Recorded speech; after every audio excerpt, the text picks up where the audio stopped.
Hello everyone. How is it going? Can you hear me okay? As usual, I'm further away from my microphone in the setup. Also, the lighting, everything it feels a little weird. I think I changed a setting on my camera without Oh, interesting.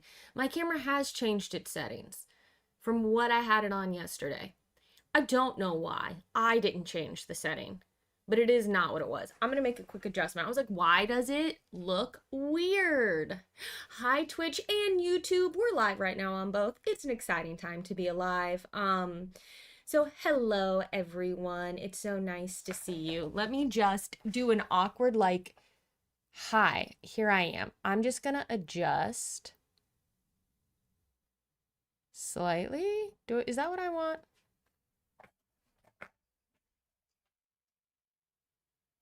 Sure. Why not? Um, did it go back on its white balance too? It did. This is so wild to me. I changed this yesterday. Hold on. We're gonna go through a variety of white balance settings at the moment. Ooh, it's so red and warm now. I should have done this before I went live. I just didn't realize until literally I was live. No, that's crazy. No. That,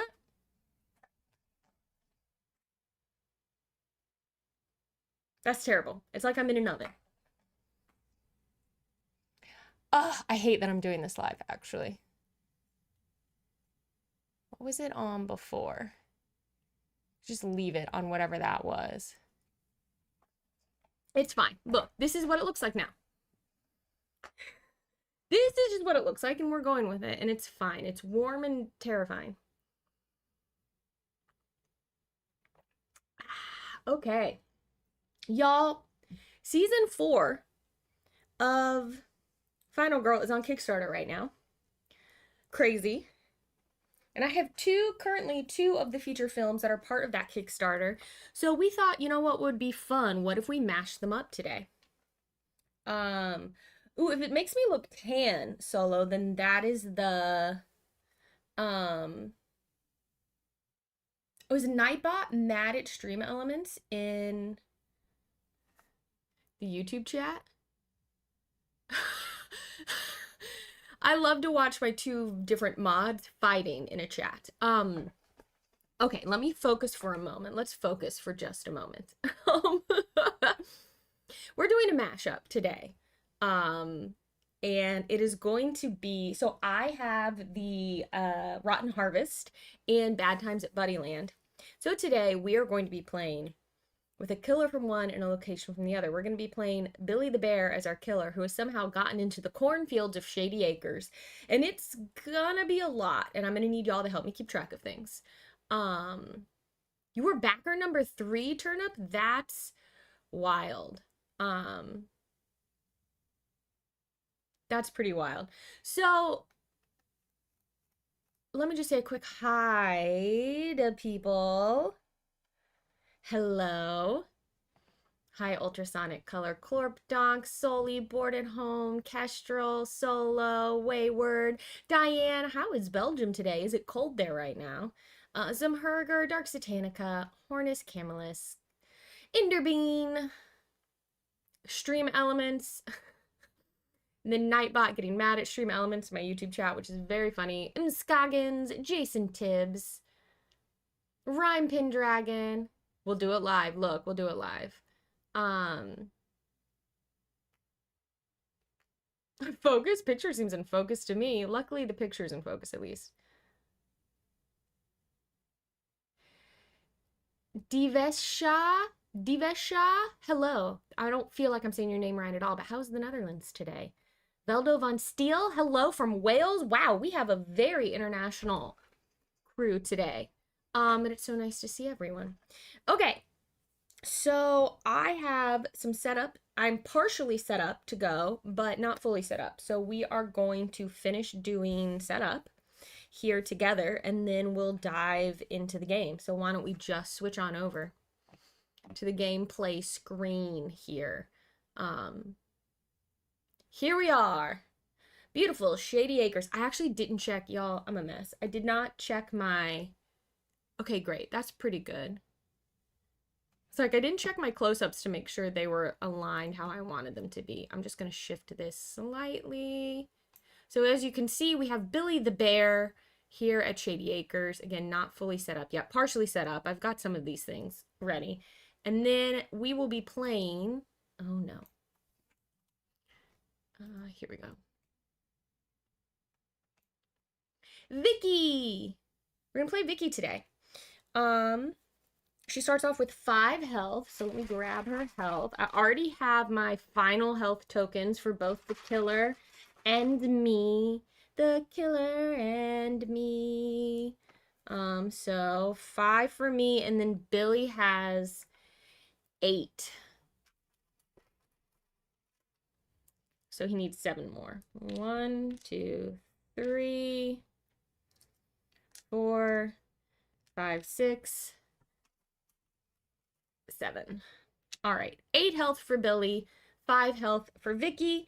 It's gonna get wild, y'all, because let me also, I don't have my, hold on. Whoop.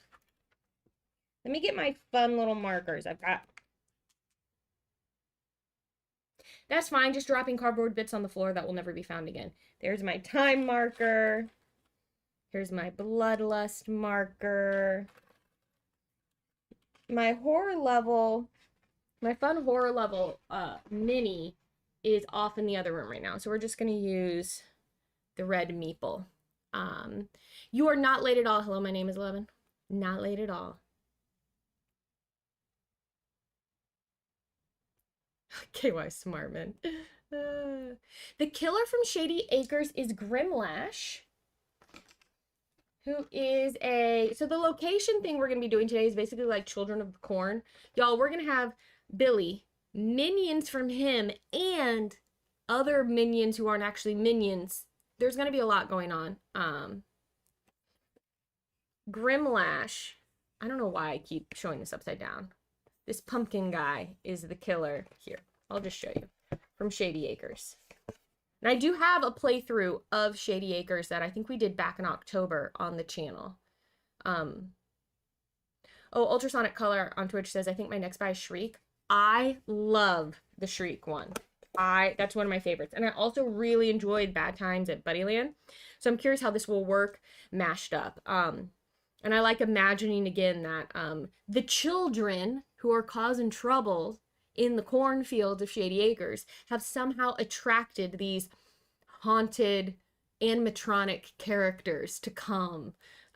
So that's my thematic justification for why this mashup is happening. Yes, Shep will find what I dropped on the ground. Exactly. Hi, Leather Soup. Hi, Paul Stock. How is the UK today? Okay, so Billy's horror level starts at 4. So we'll put that there.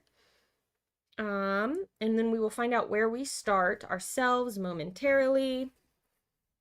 I've got batteries. Let me finish doing Billy's setup, and then we will do the Shady Acre setup, and then we'll go. So the last thing I think I need to do is place out these power sources, because one of the things that happens with Billy is we have to power him down to be able to kill him, basically. And we might be spawning some of his buddies as we move up our Bloodlust track, and then certain cards in the Terror deck might spawn them as well. So we're potentially going to have a lot of things. We're going to have a lot of bad guys out on the board today. Truly, this could get very bad very quickly. Yeah, see, children and giant animatronic bears. It seems right. It seems right. Hi, Marzipan Beetle. How are you? Okay, so I think we've done our Bloodlust tokens. Okay, the power source tokens go. 4 power source tokens on their active side in 4 separate spaces so that no power source token is in a space adjacent to any other power source token. Oh, we will spawn a buddy as well. Okay.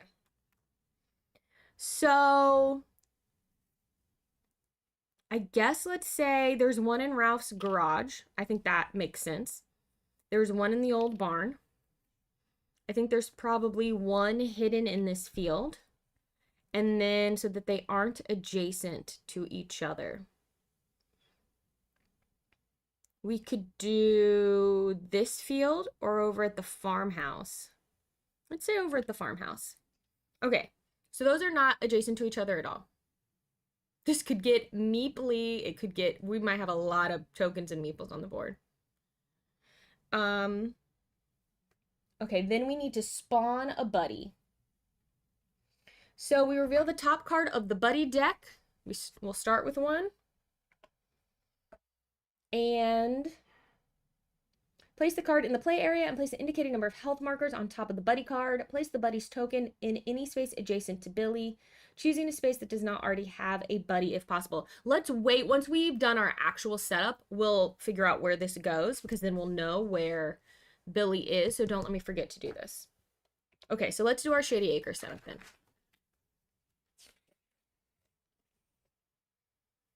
Okay, we need our, so we actually need, these are all, okay, do this.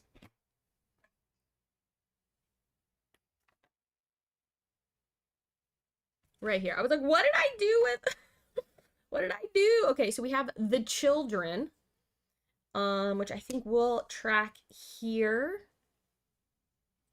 I believe our children meeples go on this. During the upkeep phase, if there are victims on the board, we spawn a child in the altar of the old gods. And they are trying to capture victims to make sacrifices to activate an ancient curse. And we can have multiple ancient curses active at once. These are all the ancient curse cards. They're things like when you enter a field space, you take damage. Children have a movement value of 2. Lose 2 time when moving into a field space. So different bad things that can happen.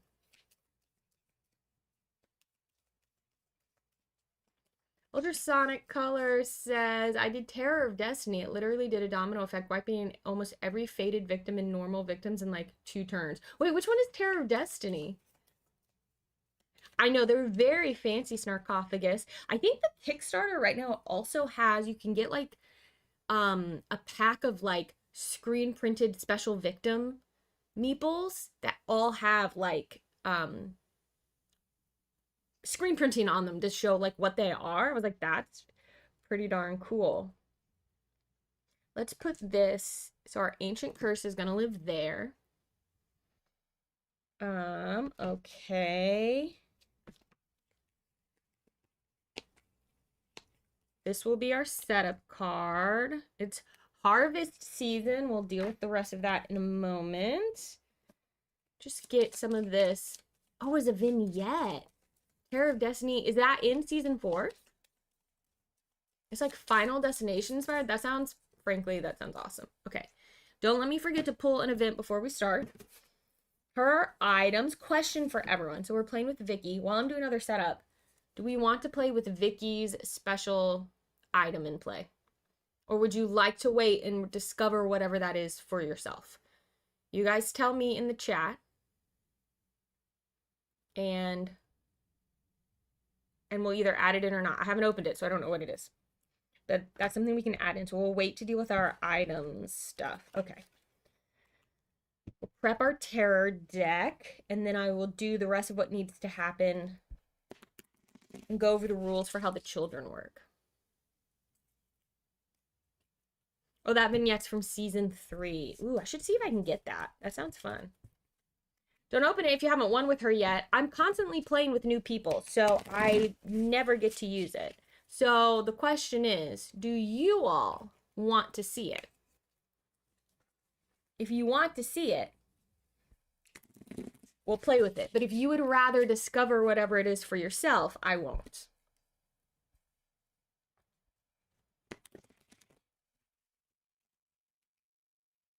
And I can't remember if we won. Did we win with Joy when we played this back in October? We might have. I could actually look. I'm sure I logged it.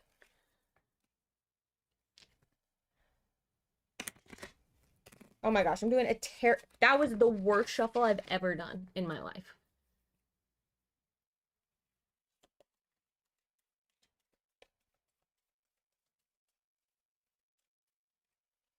Terrible shuffling. Okay. Yee! Come on! Whatever. All right. 1, 2, 3, 4, 5, 6, 7, 8, 9, 10. I'm nervous because I don't feel like I shuffled these very well, but here we are.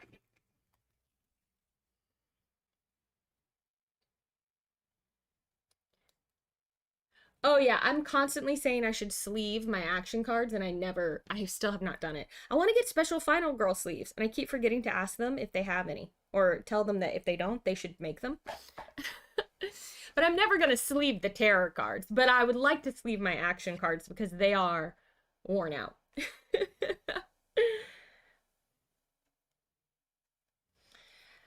Real Henry Knox would like to know if they haven't sleeved a card in their life, are they a bad person? Yes. No. I sleeve very little. Okay, I'm seeing more people than not are saying we should use the fancy item. If you've never played Final Girl at all, should you go back and start from the beginning? There are a lot of people in chat who can probably offer their opinions on this, and I will offer mine. I think a great way to start, thank you for resubscribing over on Twitch, Woodsy. Van Ryder Games and I were talking about why this mashup, what I should do for the stream, and I already had these 2 boxes, but I've already streamed both of them. So they were like, why don't you mash up a killer and location from them? And I was like, that sounds fun. So that's what I decided to do. So I think if you are new to Final Girl, it makes sense to me to get, obviously you have to get the core set. You need that no matter what. And then I really think that starting with Camp Happy Trails is a good place to start because it's the most kind of vanilla rule set. It doesn't add anything other than what's in the rules in the core set. It's a great way to learn the game. And then from there, I would say pick whatever feature film theme looks most appealing to you and then get that one. That's what I think. And just know that the later seasons, the feature films do get harder. So I think season 3 in particular is pretty brutal in terms of difficulty. So just be aware of that they definitely ramp up the difficulty as the game is having more and more versions of it made. But that's what I think. You sleeved your Pogs mask for mask?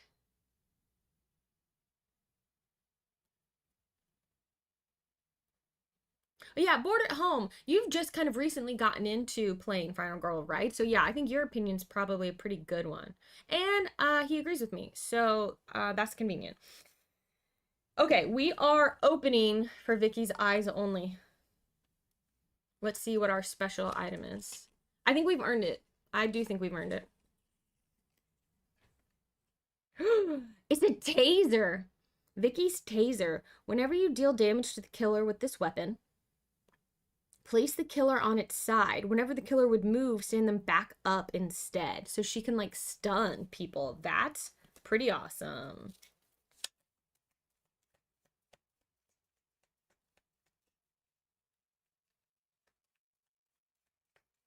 Thanks for popping in to say hi, Acorn Squash. Okay. So I'm going to cheat even more. And we're going to put this on top of one of our... I'm going to put it on top of one of our item decks.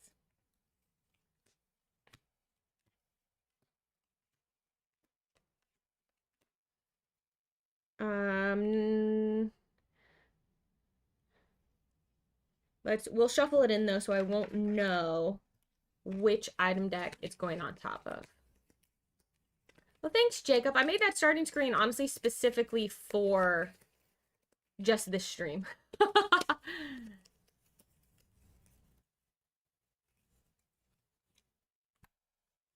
We have a bag of feed. Hop on a nearby cow. Discard to move up to 4 spaces. Children's toys. Replace a child in your space with a normal victim. That's very cute. Uh-oh, I did 4. Okay, we're gonna have to do this one. And then Vicky's taser.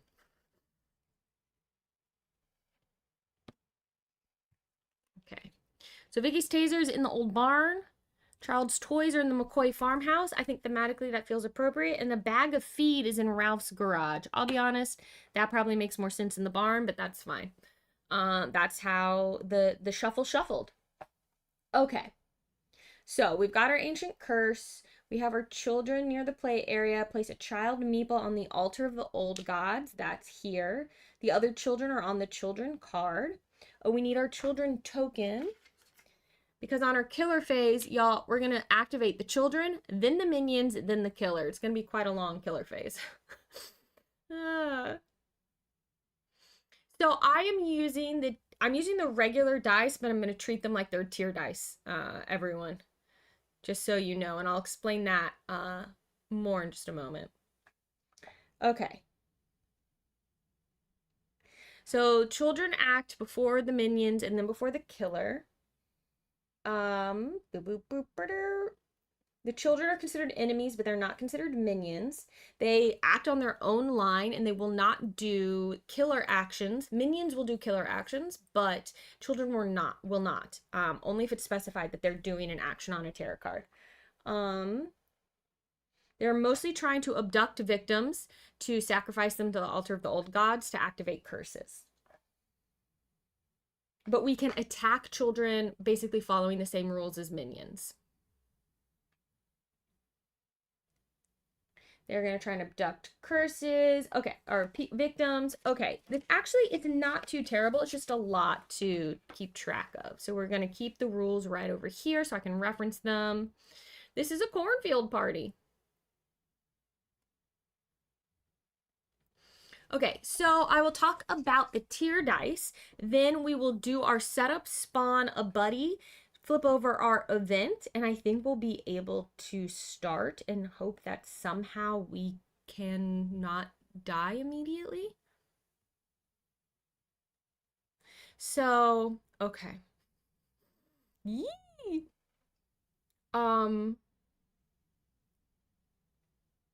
Yes. Okay, so let's do our setup. So, yeah, let the awful dice rolls begin. Oh, I was going to explain the tier dice. So, for those of you who don't know about tier dice, we have, they're blue dice that are set aside. They're the color of these tier tokens. And on the 1s and 2s, there are little symbols that look like teardrops. If you ever resolve a complete fail of a roll, you get to collect teardrop tokens based on the number of teardrops showing on what you rolled. And then you can use those to turn them in to like gain an action point, move an extra space, convert a die to a success, roll more dice, reveal your ultimate ability. I decided today I wanted to roll with my red dice, but play with the tiers. So basically, if I ever roll a complete fail, I will get a tier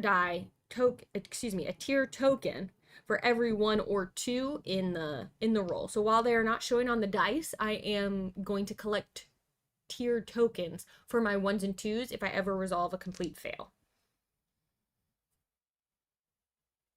I did not intend for my nails and my dice to match, but they do with this color temperature. They do look actually fairly matching. In real life, this is a little more orangey. But yes, that is just a happy coincidence. All right. Harvest season. Okay, so I start down here in this cornfield. The killer is up at the altar of the old gods. With this child, I think it makes sense.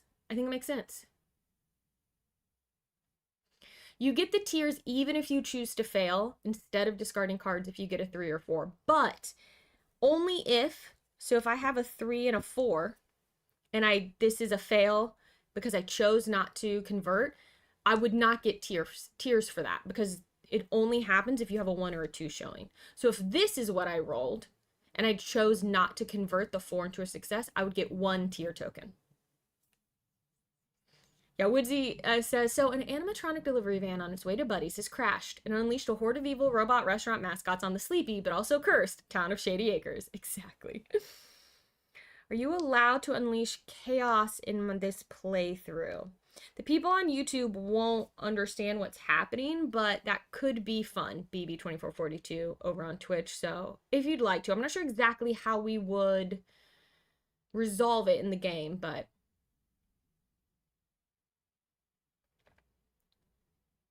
Zafkimi, hello. Hello from Malaysia. Thanks for joining us over on YouTube. All right. We've done that. We need to set up our victims. I was like, there's so much more we haven't done.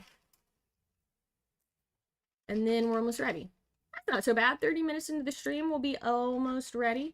We have to spawn our body, flip spawn our body. Wow, I'm already expecting there to be a lot of corpses, I guess. Okay. There's a victim here. Here. Also, oh, one other thing, because I'm gonna have minions and children. Victims will follow me into a space with minions and children unless the killer is in the space with them. But if a victim died this turn, victims will panic if they're in a space with minions or children. So, excuse me. Help me remember that when it comes time to panic, because I'm worried I will forget that. Here, and then 2 in the hayfield. 2 in the hayfield, 1 in the bale. What do you think is fertilizing the corn? Is that golf?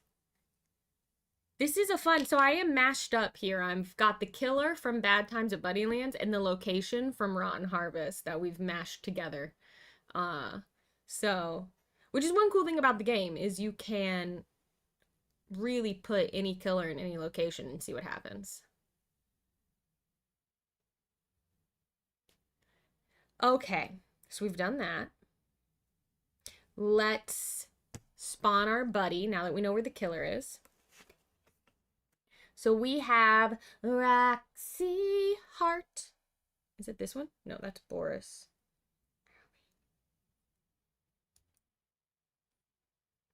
This one? This is Roxy. Okay. Roxy does 1 damage and it has a movement of 3, 1 health. And when I kill her, I can take any top item card. Oh, we should go after her immediately. Because she's only going to take 1 to kill. I'm going to put her up here. And that's a pretty good reward. So she spawns, I believe, in a space adjacent to Buddy. And that's Buddy. Place, excuse me, Billy. I'm going to do that the entire stream, and I'm so sorry. Axelar says, rookie to Final Girl, so this should be fun. I hope I don't make you feel like it's too difficult, because I tend to lose a lot. If you want to believe that winning is possible, you'll have to watch Professor Meg play the game, because she has much better dice luck than me. But if you don't care about whether or not it's brutally difficult, you can watch me play the game, because I lose a lot. Thank you, Zegolf, over on Twitch, for following and subscribing. Okay, so the buddy goes adjacent to Billy, who I am going to constantly call Buddy. So either in this one with the power source, or this one with none, I'm going to put it in the space with the power source because I need to go there anyway. I am kind of far away from it though. It might be easier to get here. You know what? Actually, we're going to put it in this field. Okay. Now we do an event, and then I think we're ready to start. And hopefully I can keep track of all the important things. Oh, should we talk real quick, actually, about what Vicky's ultimate ability is? So 5 health. I save 5 victims. And then, when resolving a walk or sprint action card for each success in the final result, you may spend time to move an additional space. I think that's pretty sweet. So hopefully we can make that happen.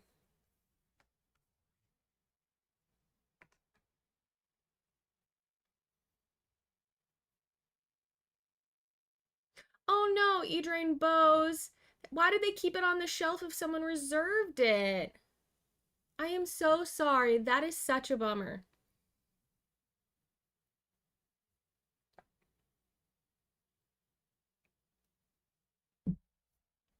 Live vicariously through my sort of half version of playing it. Okay. Should I mark down the fact that this is when we're starting the game at 36 minutes into the stream? Because I'm going to want to mark that later on YouTube. I don't have anything in front of me to write with. Sorry, everyone. Beep, beep, beep, beep, beep, beep. No, it's not March. It's February. I just need somewhere to jot this down real quick. 36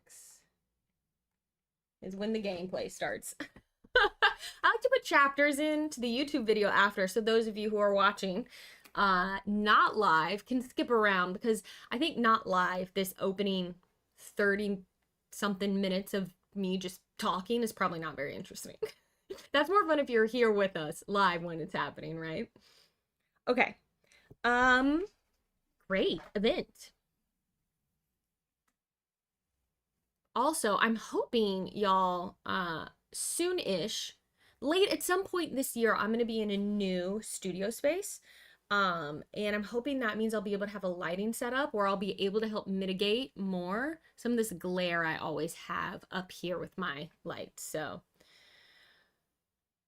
this is I have a season 1 playmat, I think. Well, maybe it came out in season 2. I have a playmat from a long time ago, and it has a typo on it. These are the hostage negotiator symbols. Maybe one day I'll get a new playmat. Maybe one day I'll get card sleeves and a new playmat. Who knows? I should just do it. I just never think about it. I truly never think about it until I'm actively playing here with you guys. Okay. Oh,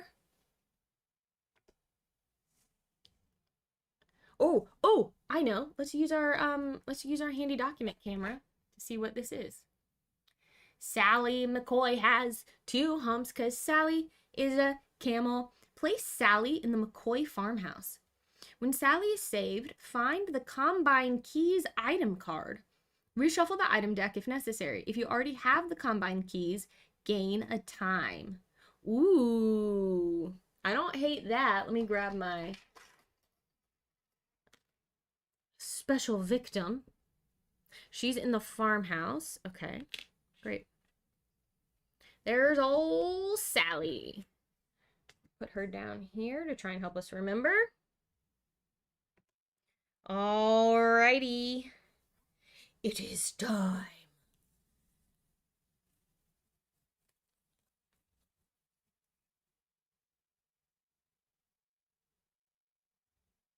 Yes, the new space will be at home. We're basically converting a portion of the garage. So we probably won't see Remy and Luna anymore in terms of my cats, but Shepherd will probably come back there with me. Paula taking hostages confirmed.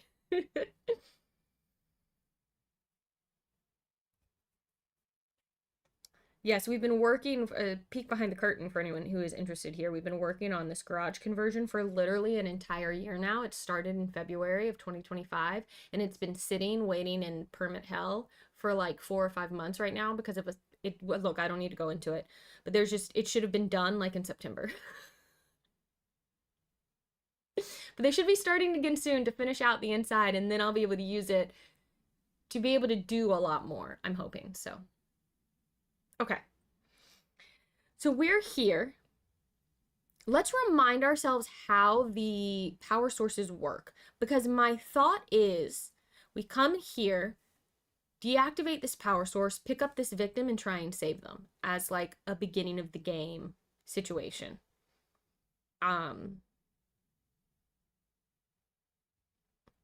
Now on the children will move and try to abduct.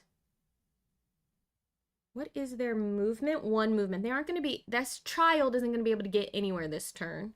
The minion won't move. I was like, will Roxy, come after me if I come here one space away. Oh, that's actually 2 spaces away, though. Ooh, these don't connect, which is good to remember, but these do, so that plan can still work. So I'm safe from this. See, and the killer heals for every power source. You actually might not be able to see it. Let me make it bigger. That still might be hard to see, but the killer heals from every power source. I won't have done any damage, so that's okay. Target and kill, but no movement yet. Right now, to start, the only enemy moving will be children.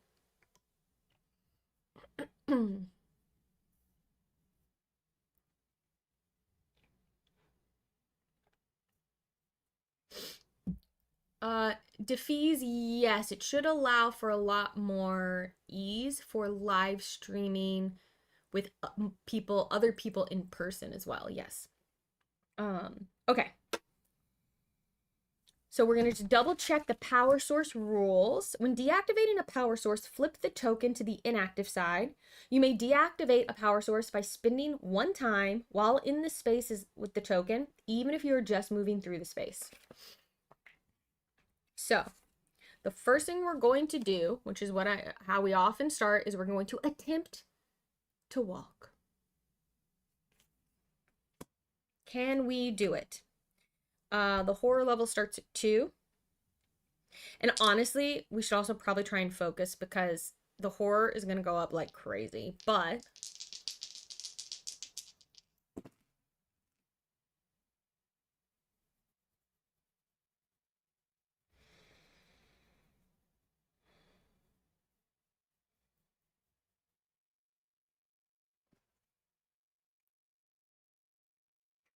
do we convert one of these? I could discard 4 cards right now and just do exactly what I want to do on my turn, but it would literally be everything. I don't know that that's a smart way to start the game. To just empty your hand, I think is a really bad first turn. So I unfortunately think we might need to only convert one of these. I could also take no successes, move 1 space, take a damage, spend 2 time plus the 1 I'm going to spend on the battery, but I'll gain a tier token. No, I won't gain a tier token because there's no tier symbols. So I think we're going to convert 1. I'm going to do my short rest and my weak attack. Ugh, sucks. For 1 success, not the best starting roll in the world. I will move 1 space. I will spend a time to do it, and then I will spend another time to deactivate this power source. Come on. Oh my gosh. We're in Ralph's garage. Maybe I should stop and grab a search card and see if I can search. I mean, that bag of feed's not like a terrible thing to get. Yeah, I think maybe I just leave the turn at that. Maybe that's just it, and I hold on to everything else. That leaves me with 4 time, which means I can spend 2 to get a search. And 2 to get a sprint. I think that's what we do. Okay. And we'll put these back. That's the end of my turn. Not the best start, but I suppose it could have been worse. Now we do the children. The children will target victims and or final girl, whoever's closer, move and attempt to abduct. They have a movement of 1. You can see right there. So I have 1 child. Wait, when do children spawn? During upkeep. Let me just double check.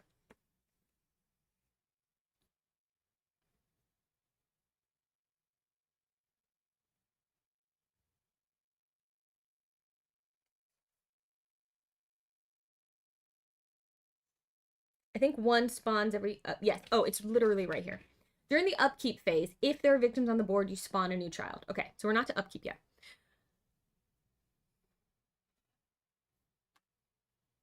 So they will move toward a victim. The closest way is for them to come into here. So they'll move 1 space into here. Now they're 1 away from there and there. And then they would try to abduct. If they're is if they're in a space with a final girl, they don't abduct, they attack, but they are in a space by themselves, so that won't happen. Then we do the minion, they target and attack. Our minion, Roxy, the buddy here, is not in a space with anyone, so no attacking will happen. Oh, Axelar has noticed on the season 4 Kickstarter, there's a dinosaur scenario. I cannot wait to get my hands on that feature film. I know Ultrasonic, yes, a Bareth playthrough. I don't have that one yet. So hopefully I will get my hands on those feature films eventually when Van Ryder's able to send them out to me. And when they do, we'll definitely be playing them. So don't worry. We're still doing monthly Final Girl and or occasional other Van Ryder games this year. So they will happen. Good luck with the vet trip, Acorn Squash. Okay. So nothing happens there. And the same thing for the killer. He doesn't need to heal because he's at full health. There's no movement. He would just target and attack, but he's by himself in the altar of the gods. So now we flip over a tarot card. Do the splits. Buddies only. Okay. Oh, now it is moving toward me. So our buddy targets me or victim and will move 1. So they're going to move into here because that's where there are the closest, that's what's closest. Because it's 1 space away. So with 1 space, she has a movement of 3, but this is where she's closest. So that's where she's going to go. Right there. And then that's it. And then Billy targets a victim, moves and attacks. And then Billy targets the final girl, moves and attacks. That's so fast. Oh no. We're about to spawn like, oh no. Okay. Okay, Buddy targets a victim. Where can he get to? He has to either come through here or go through here. What's Buddy's movement? Buddy's movement is only 1. So closest thing he's going to do is the closest way to get to victims is to go where the child went, I think. So he goes 1. He would attack, but he's not in a space with any victims. So he won't. So then he targets me, moves, and tries to attack. This is actually probably one of the better times in the game to get this card because his movement is so low right now that he's actually not going, it's not as bad as it could be. If the Bloodlust was higher up and his movement was 2 or 3, the board, we'd be wiping the board basically. So now he's going to move 1 toward me and attack. Now the thing is that I think that will put him in a space with, because the closest way to get to me is then to go 1, 2. Oh my gosh, it's actually not very close to me. Where are they connected? So 1, 2, 3, 4, 5. 1, 2, 3, 4, 5. 1, 2, 3, 4. This is the closest way to get to me. So that's the way he's going to go. So he goes here into this space and he will attack. Even though he's targeting me, I believe he'll attack no matter who's in his space. Right?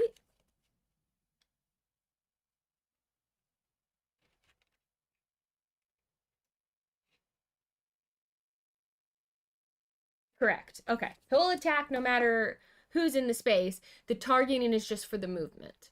And then if I was in the space with the victim, he would be, I think, no, I think he would be attacking me only if I was in the space and a victim was in the space, even though normally they preference the victim over the final girl.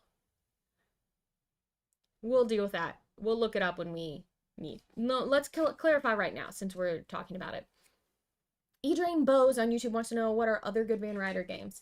If you like a narrative style game with a lot of like almost like a not really choose your own adventure, but like where look at their Detective City of Angels. I think is a great one. That's the first one that comes to mind for me. But they have a lot of really fun stuff, honestly. That's all correct. Great. When the attack icon is present in the killer action, the killer attacks a single target in its space. Each attack will have one target, either a victim or the final girl. The killer will always attack victims in their space before the final girl, unless the final girl was specifically indicated as the target. So, if it looks like this, because the target is specifically me, I would be taking this attack. But because I'm here, the victim bears the brunt of it. Sorry, victim. So the victim dies because they only take one to die. And the bloodlust goes up 1, which means whatever is happening here. We flip over this and see if we spawn a new buddy or something else terrible happens. Spawn a buddy. Okay, we're about to get overrun for real. Okay, new buddy to add to the other buddy. I'm gonna run out of space. Toby!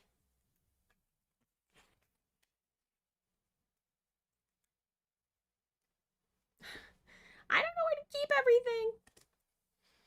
Okay, Toby has 3 health. It's gonna be harder to deal with than Roxy.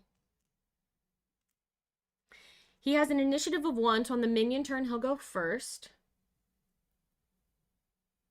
If Toby kills a victim, it's +1 bloodlust. Oh my gosh, we've got to get rid of him.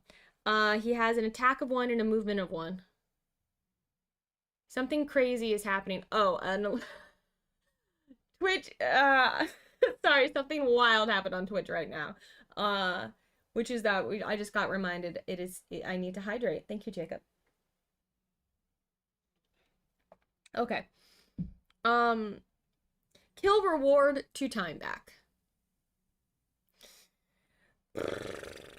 Okay, let's find Toby, and then he goes adjacent to where Buddy is, if possible, not in a space with another, where Billy is, if possible, not in a space with another buddy. Boy, here's Toby. Toby? So, I mean, the thing that's worse for me is for him to go into the space with a victim.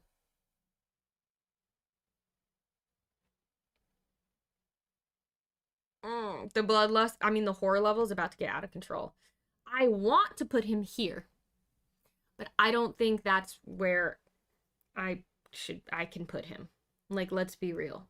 The game wants me to put him here where this one victim is, which is a bummer. Okay. I think that's that. So now there is panic. There's panic in the streets because a victim did die. So everyone with an enemy will panic. Oh, well, this victim's gonna run away anyway. So let's see where they go. Let's see where they go. A 5. They are running, oh, cool, right into the space with the killer. Cool. Great, fine. I mean, ugh. At least that'll only go 1 bloodlust. And then these 2, so this one, 3. So for those of you who aren't familiar, the way this works is you roll a die, and you look at the numbers on the space where your victim is, and they run toward the number you rolled. So 3, this victim runs right into the arms of a child who wants to abduct them for a sacrifice. 6, this one runs over here. All right, that's everyone. That's everyone who needs to panic.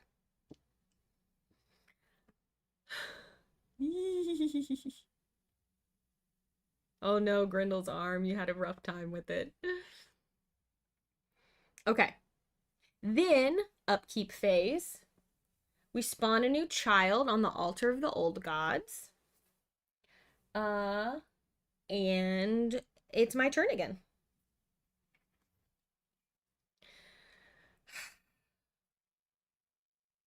Wow.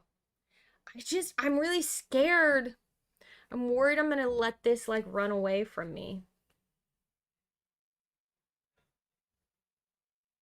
Is what I'm worried about. I think I'm not going to overthink it. I might be making bad choices, but we're just going to see what happens. I'm going to try to focus.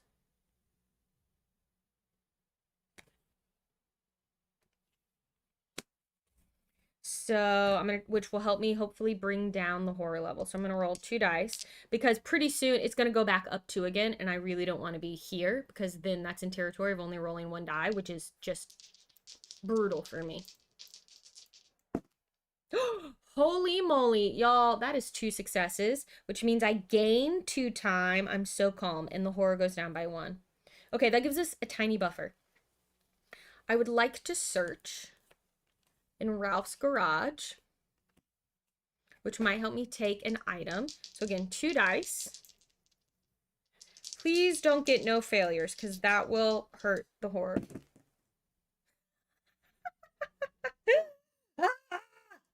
Oh, man. So a fail and a convert. Oh my gosh, I'm gonna have no cards. But I can't let the horror go up again.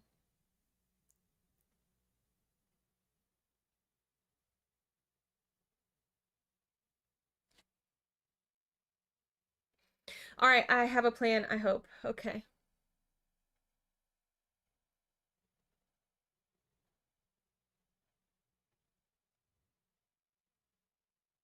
You take damage saving a final, saving a that sounds, whoa, ultrasonic. That's a lot. Okay, I'm going to get rid of my focus and my walk. This is so brutal. It's literally using up all my cards on the second turn. Not good. Not a good start. We are overrun. And that lets me convert that to 1 success, which means I lose a time, but I get to take the top item card, which is a bag of feed, hop on a nearby cow, discard to move up to 4 spaces, which I think I'm just going to probably immediately do. Because I think this is going to help me.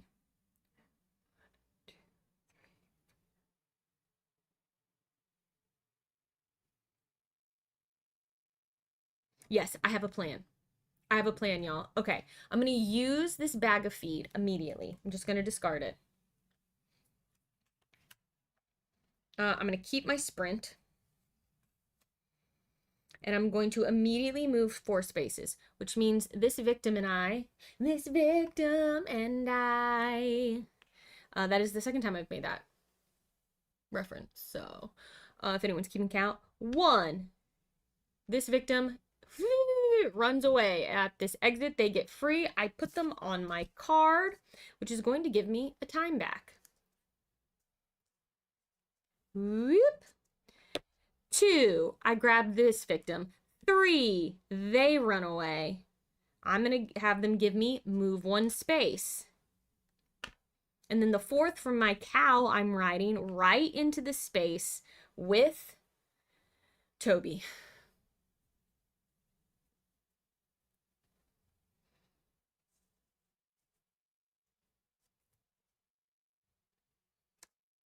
It's a Wicked reference. The Wizard and I haven't seen the movies. Did y'all like the movies? I haven't seen them.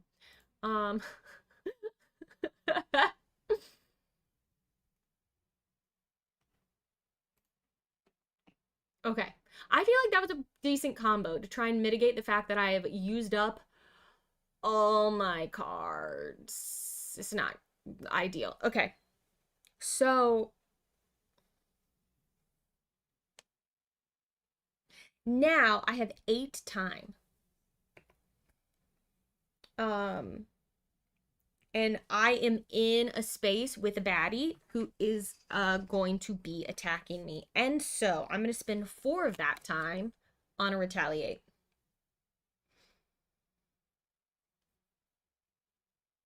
I won't be able to kill him, but I'll keep him from killing others. But this is probably going to die. This victim's going to die. I mean, the bloodlust is going to go up by 2 anyway, but it's okay. So that's 4. Oh, I will get these 0 cost cards. So that's something. Okay, I have 4 more. And I feel like maybe a distraction and a close call are the way to go. I mean, a guard is maybe not a bad idea, but I think I'm gonna wait. So I think I'm gonna spend my last floor, 3 on this distraction and 1 on this close call. That will be my hand. So then I put these back, the search, focus, okay. And I believe that's my turn. I think it was reasonable. I think it was a reasonable turn. And now the children will go. So they are going to move to victims and try to abduct them. So they act closest to the altar of the gods, and then further away, I think. I might have that backwards. Let me just double check. The children are activated one at a time, starting with the child closest to the altar and ending with the child furthest from that space. So this one will move 1 toward victims. I mean, they come into here. And then they will abduct, and they will abduct this one, which basically kills it, puts it on the ancient curse card, and the bloodlust goes up 1, meaning that we reveal this and we spawn another buddy. This is really bad. I think we're gonna die really fast.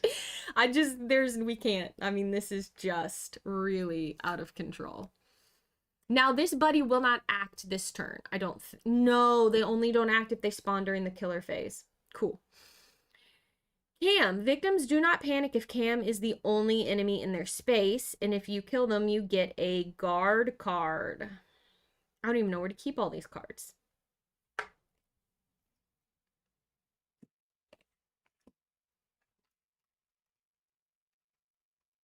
Oh, you're right.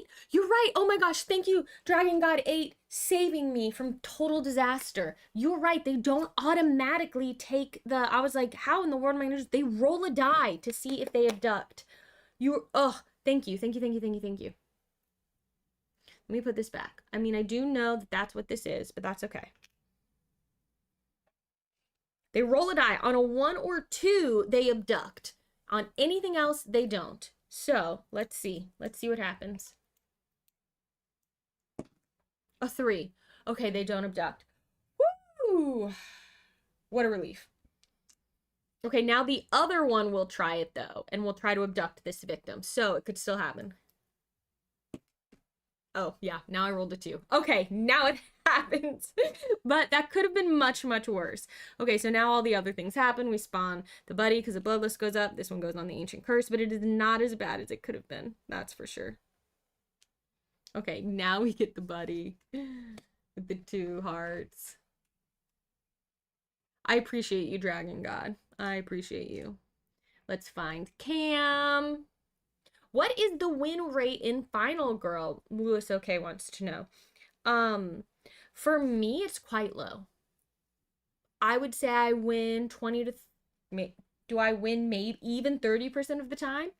But for other people, it is higher. Everyone, I would love, people in chat to pop in and who play the game and see like what they go. Oh my gosh. I guess they go in this hayfield. This is so rough.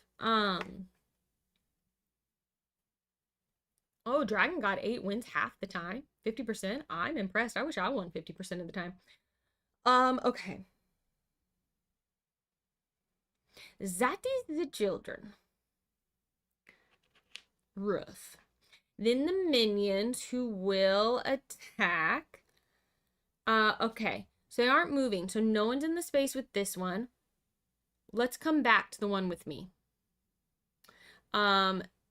This one, unfortunately, Cam, the new one, will activate. Oh, Coconut Monkey is also at 50%-ish. I would love to be winning this half the time. I roll so poorly. I don't know how else to explain it. I mean, all right, this one will die, unfortunately, which ups the bloodlust again, which means the horror level is going to go up by 2. Now, this one will attack me, but I will be playing my retaliate card in the hopes that I can kill him.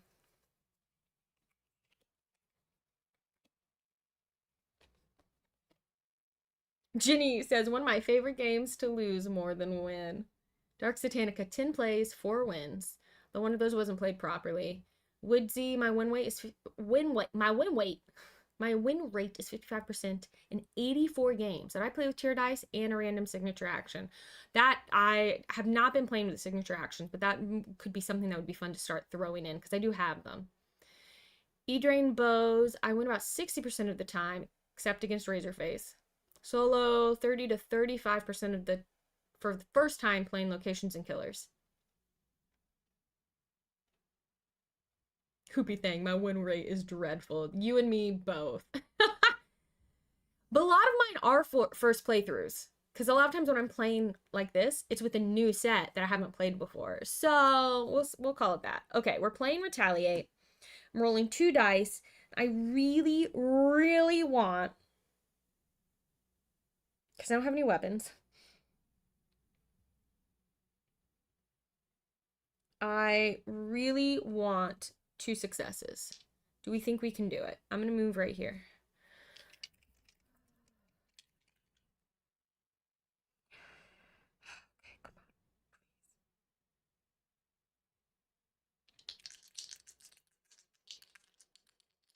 Oh, also, y'all, I did this wrong. They were supposed to act in their initiative order, by the way, and I just chose. So help me remember next time I need to do 1, 4, 5.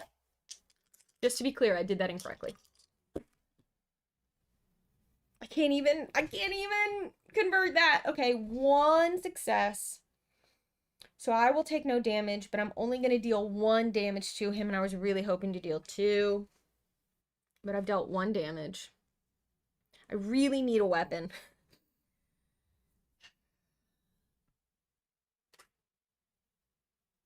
But I don't have one. Okay. It's something. Okay, so that's the minion. Now the killer, he doesn't need to heal because he's at full health. He will target the victim in a space and he will kill him. So the bloodlust goes up. I swear, if this is spawn another buddy, I'm going to lose my mind. Discard next terror card. All right, discarded. That would have been rough.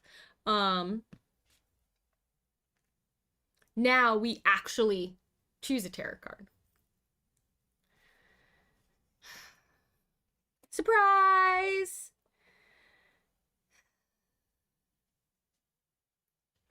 So is this everyone? Everyone targets, moves, and attacks, and then Billy just moves toward me?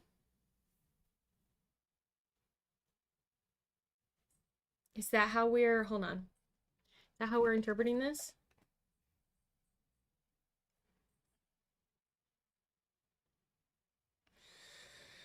Oh, man. Everyone can get to me. I think I die right now. We might have to like do an undo to keep playing.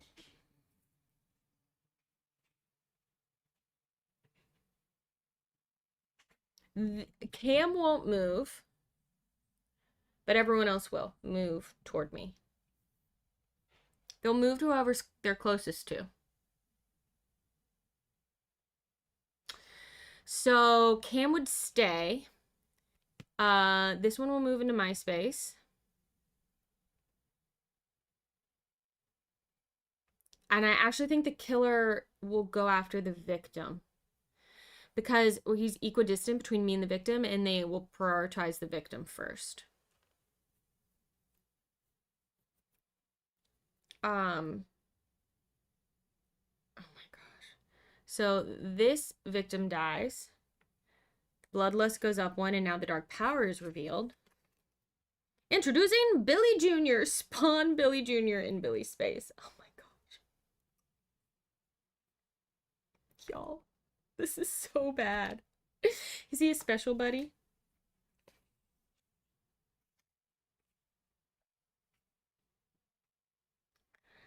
Always in the same space as Billy. He just moves with Billy. Kill reward will damage Billy. This is out of control. Yeah, this is incredible. This might be worse than Inkanyamba in the Sacred Groves, which is a feature film I will never play again because it's too hard. I would always split up that location and that killer. That's too brutal otherwise. Um, and then Billy moves to me and Billy Jr. will move with him and I am now surrounded.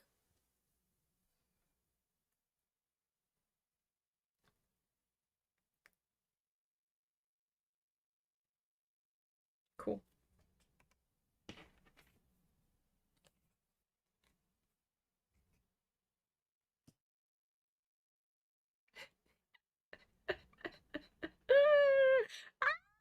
Okay.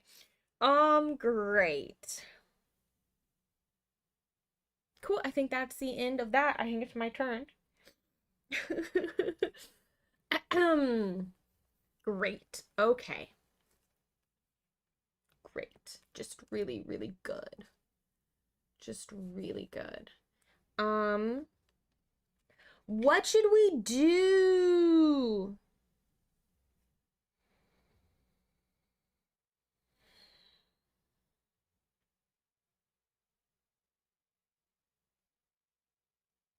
What do I do? Can we kill if I weak attack Toby? It's still only going to do 1 damage to him.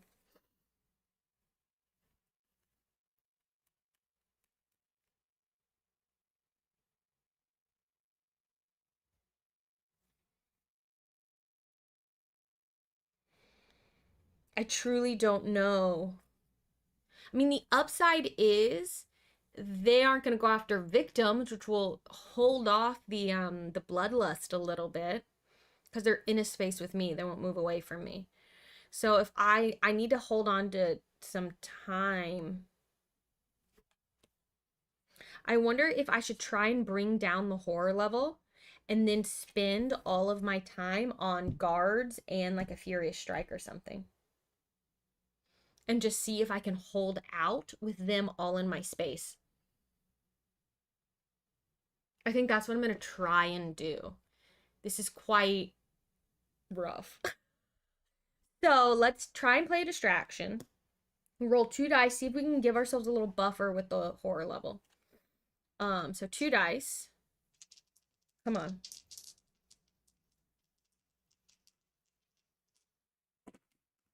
Okay, that is 1 success. So that means the horror level goes down by 1 and I gain 1 time. It would have been great if we could have gotten 2 successes, but our other one was a total fail. You can't convert it. So yeah, if we get down to just 1 die, it's not ideal. So hey, reality, the game is it's not going great. Yeah, not going great. It's really it's quite yeah. Um a success, it's a Paula miracle. Then I think I'm gonna just stay where I am. I have 7 time to spend. And I am going to if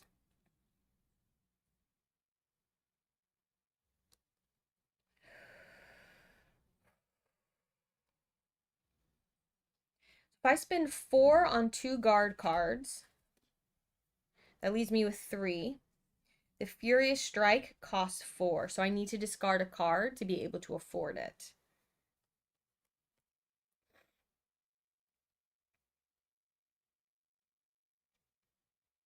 And I think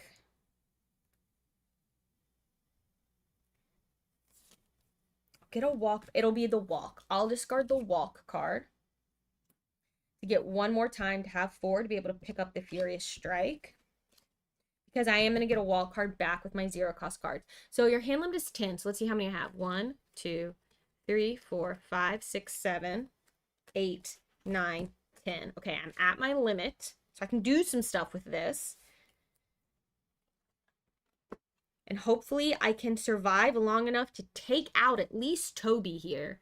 And then maybe bail to try and get I need to get some sort of weapon situation. It would be really great to be able to buff my attacks. Maybe I can save some people. I don't know. I need to like deal with these battery power sources.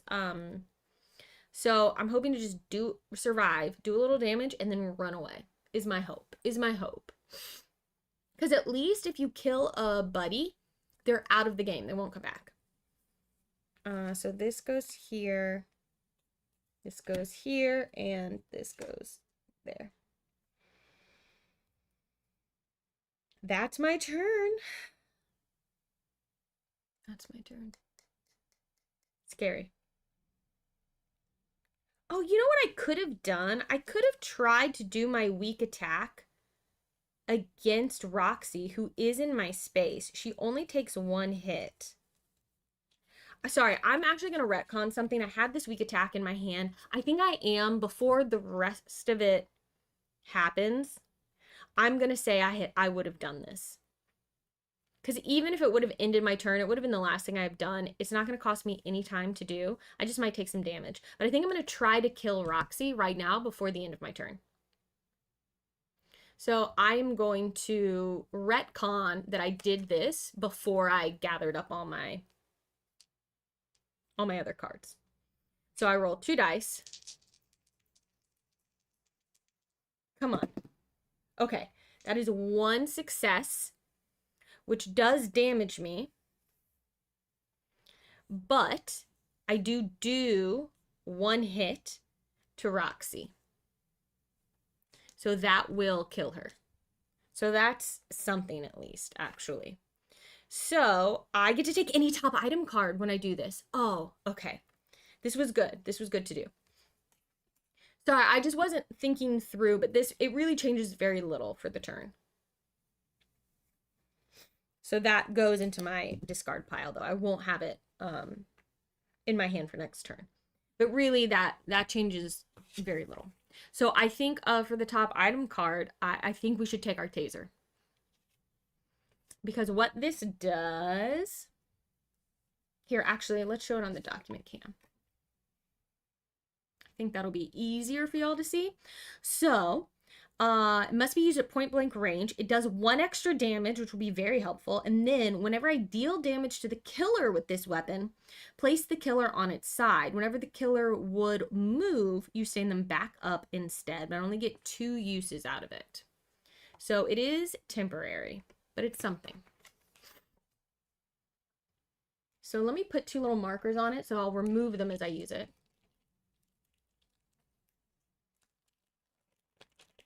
Quick, everyone, forget the last few seconds. I think that was a very reasonable retcon. I barely had to change anything. Okay.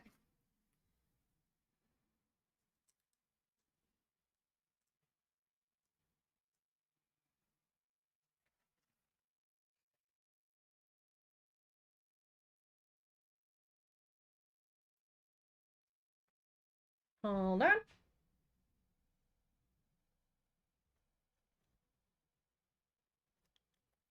Okay.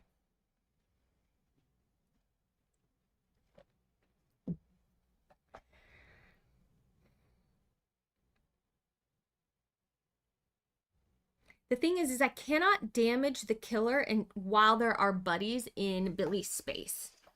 So I either use this to just deal extra damage to try and take out someone, or when just twice and be like, look, this just doesn't get used on the killer to keep him from moving, or I kind of hold off on it. But it is something. Okay. That's the end of my turn. Now the children will go. So children target victims move and attempt to abduct, and they are both going to go up here. And attempt to abduct.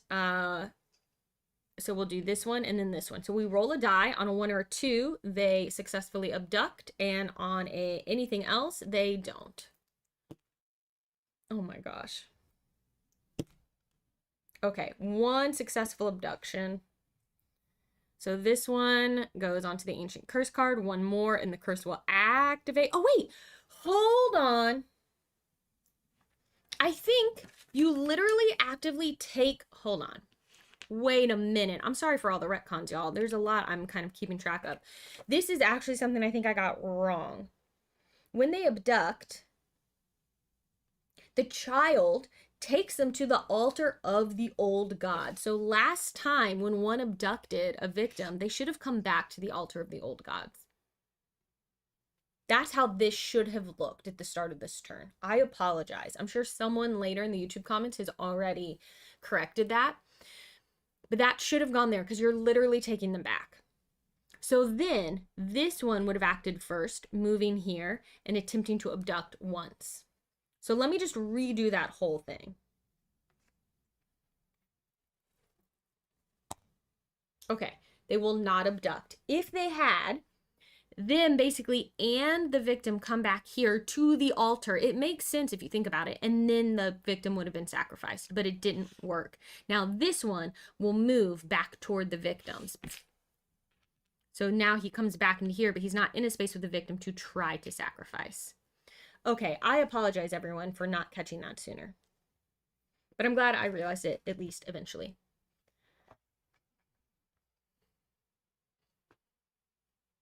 Well, I redid the whole thing.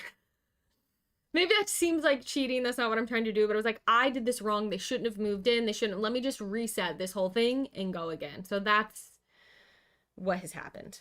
That's how I've adjudicated that. Rather than being like, when did I roll the dice win? We just let me redo it. So that's how I've done that. Hi Sam, thanks for being here over on YouTube. No worries, you can catch the VOD later or watch from here. It's up to you. Okay, so thank you for granting me some grace as I keep track of everything.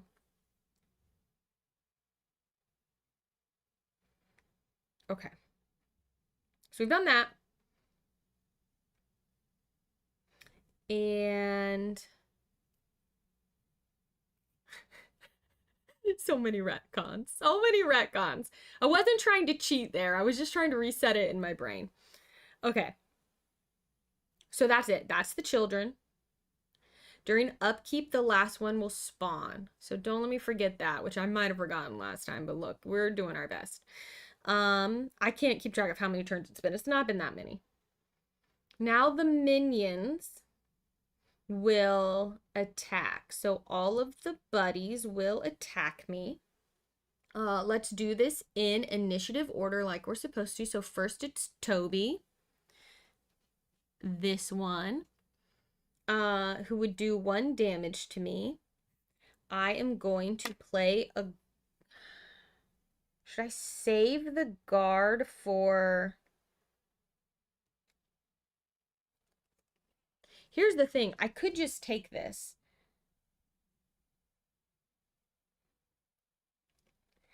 Oh, it's tricky. I'm wondering if I should save a guard for Billy, but also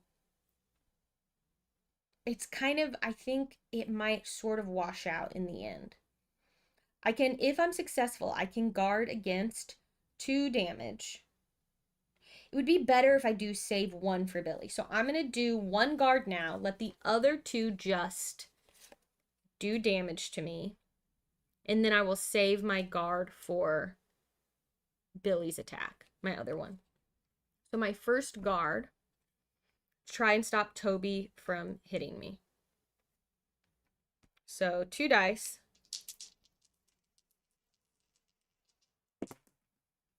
And that is...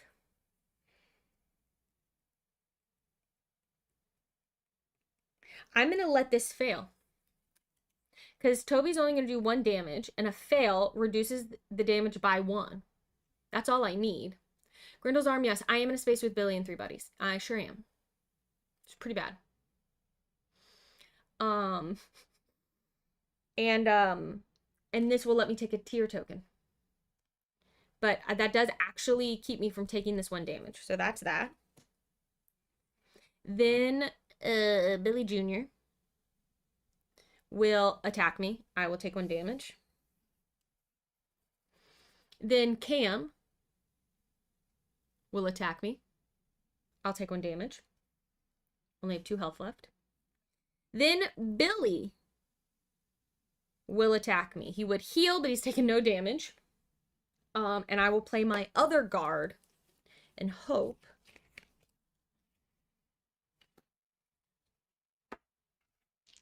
that this is successful. Okay, that is 1 success, which will reduce the damage by 2. And Billy is currently doing 2 damage. So that is enough. I don't need to spin any cards. So I will not take my 2 damage, which would have killed me. It's cool, it's fine. Now we take a terror card. Oh my gosh, please don't let them attack.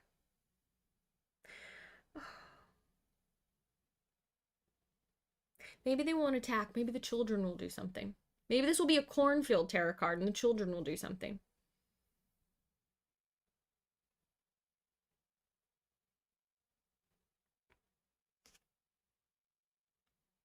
No! I don't want it though. I really want to cheat. Guys, they'll kill me. What happens if we reshuffle and we just pull a different one so I can keep playing? I just want to keep playing.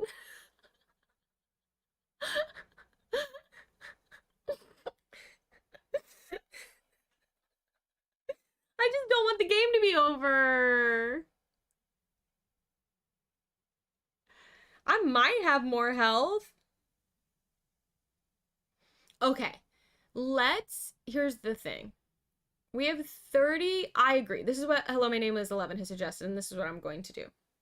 If I am dead, if I take all these attacks and I truly have,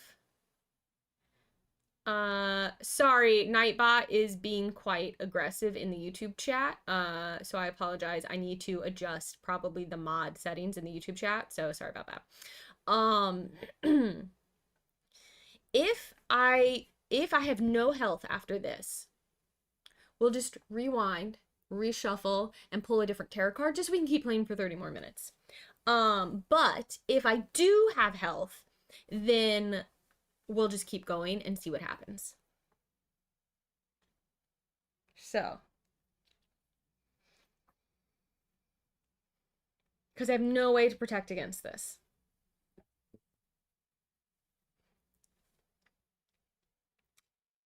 So let's see what happens. I get rid of this 1 health because I'm being attacked. It would start with Toby again, and that would be the first. That blow would, Toby's blow wouldn't take me out. That's just 1. So then Cam would go, and that blow would take me out. So let's see. Holy moly, I have 3 health. All right, we'll keep going. 3 whole health, actually. Surprise! Surprise! But that's it. Next time I go down, I go down. Oh, sorry. It actually should be this. 3 health. 1, 2, 3. Ay, ay, ay. I cannot believe that's the token I had. Okay.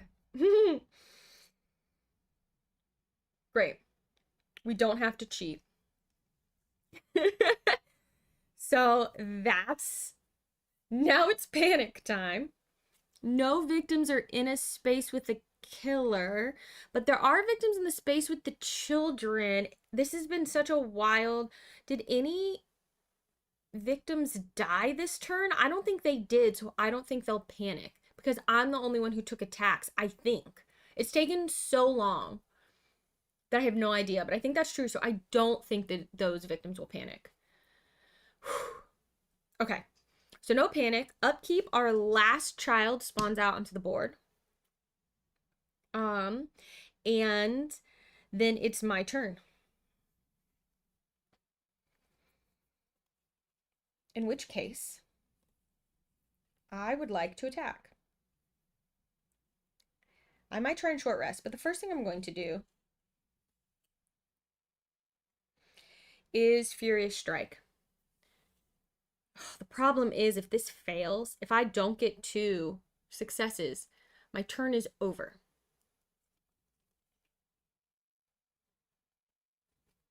I'm terrified. I wonder if I should short rest first to heal.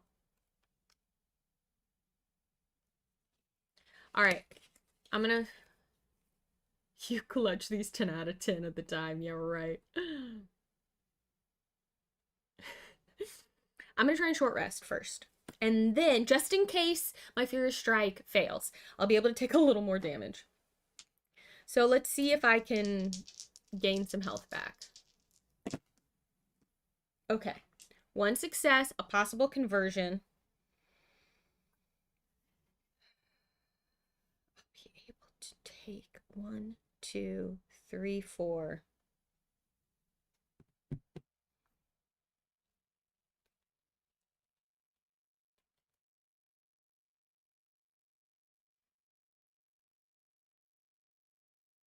I'm going to risk it.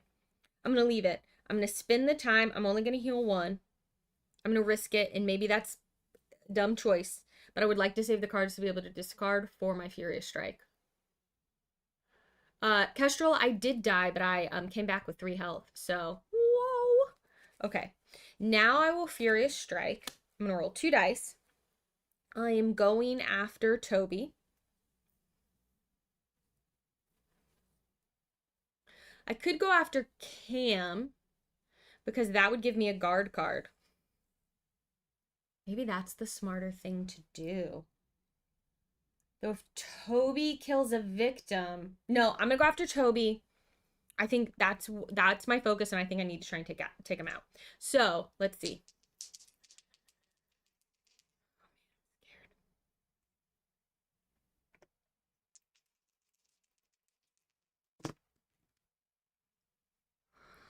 Okay, that's 1 success.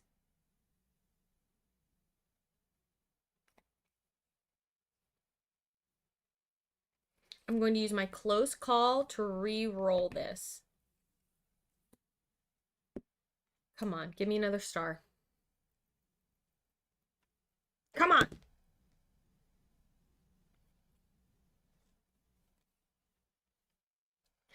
This is so wild. I can't believe I'm doing this. I'm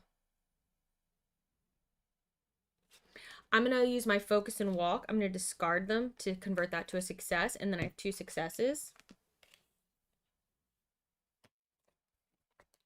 Which means my Fury Strike does 2 damage. That will kill Toby. And give me 2 time back. The horror level will go down 1. And then I have almost nothing left. Let's remove his token. Oh, we never removed, sorry. This was Roxy's token from before. Did I take damage I shouldn't have? Is Cam not in the space with me?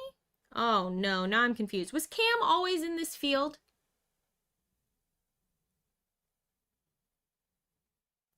Which means I took damage from Cam thinking he was in this space with me, but he wasn't because I accidentally left the token for Roxy in the space. It's fine. We're not going to go back and do anything. I just need, can chat tell me, should this be in my space or was he in my field? I've probably messed this up. Sorry, everyone. What a messy playthrough.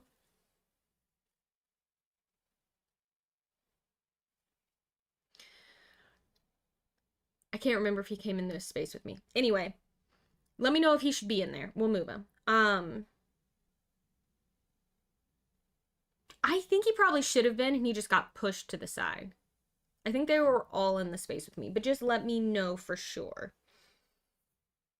Thank you for those bits, Latin and Blonde. Okay. So now, should I run away?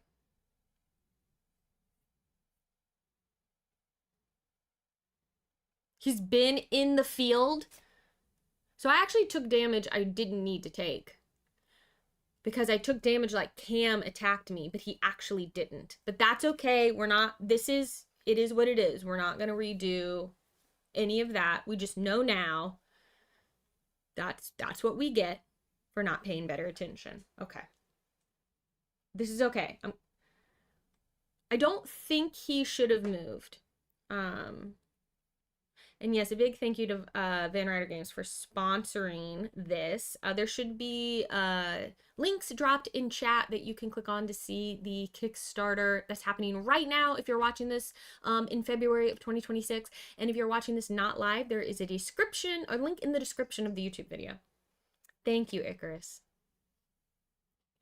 I'm not sure he would have moved that round. Whatever, look, it is what it is. He'll move this time and it'll be fine. Be fine. I'm not gonna overthink it. I messed it up and we're just gonna move on with the state of the board the way it is. I'm gonna try and run away though. That is what I'm gonna try and do. So let's roll some dice and see what happens. Sprint.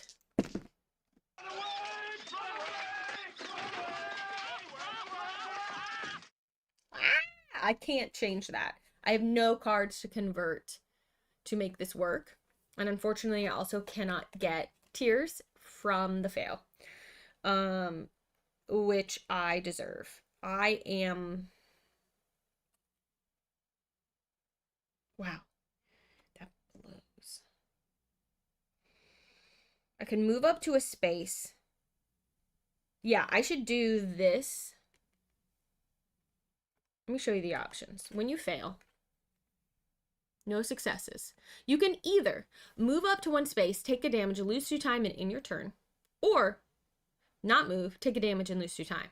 But this is the end of my turn anyway, so I'm going to do the option where I also get to move, because otherwise the consequences are the same. So I'm going to take a damage, unfortunately. I can only go up to one space. I'm going to lose 2 time, which is not super helpful. And then I can move 1 space away. It's not the most ideal situation because they're just going to come after me, but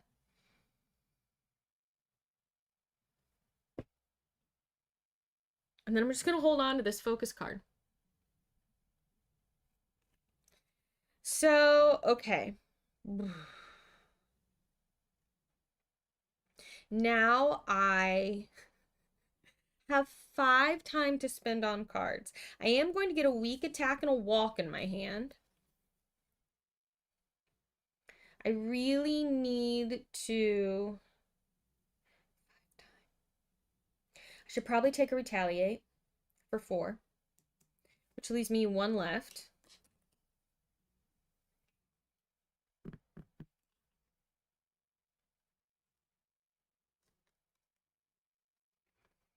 I wonder if I should discard the walk in favor of being able to get a sprint. I think that might not be a bad idea.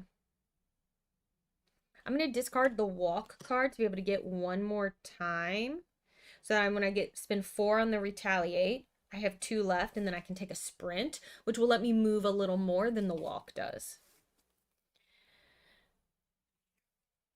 It's not great. It's not ideal. I feel like I'm just like slowly bleeding out, essentially, and hoping to somehow live long enough to eke out some semblance of success. But I just don't know, everyone. I just don't know. So...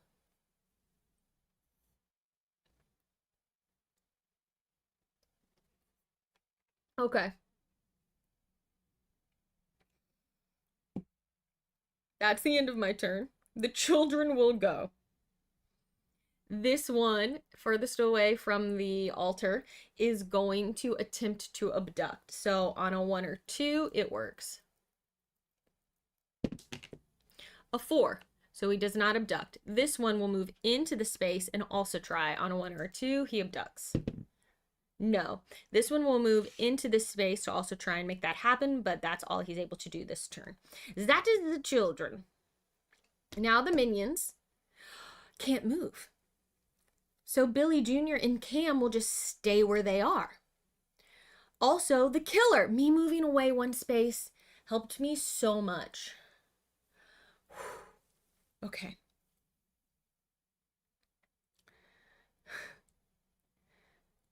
maybe this can happen. I don't know. I don't know. This is wild. So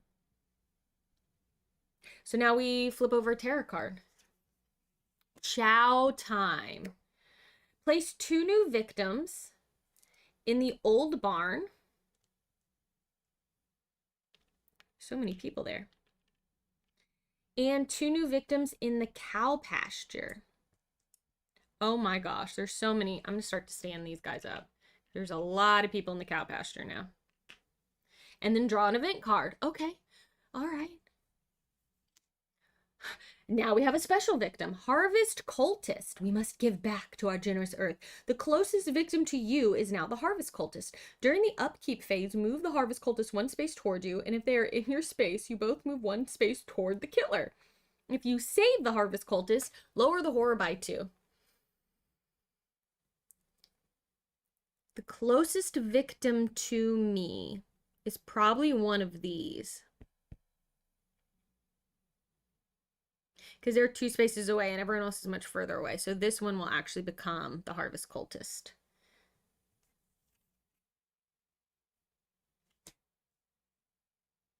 Okay.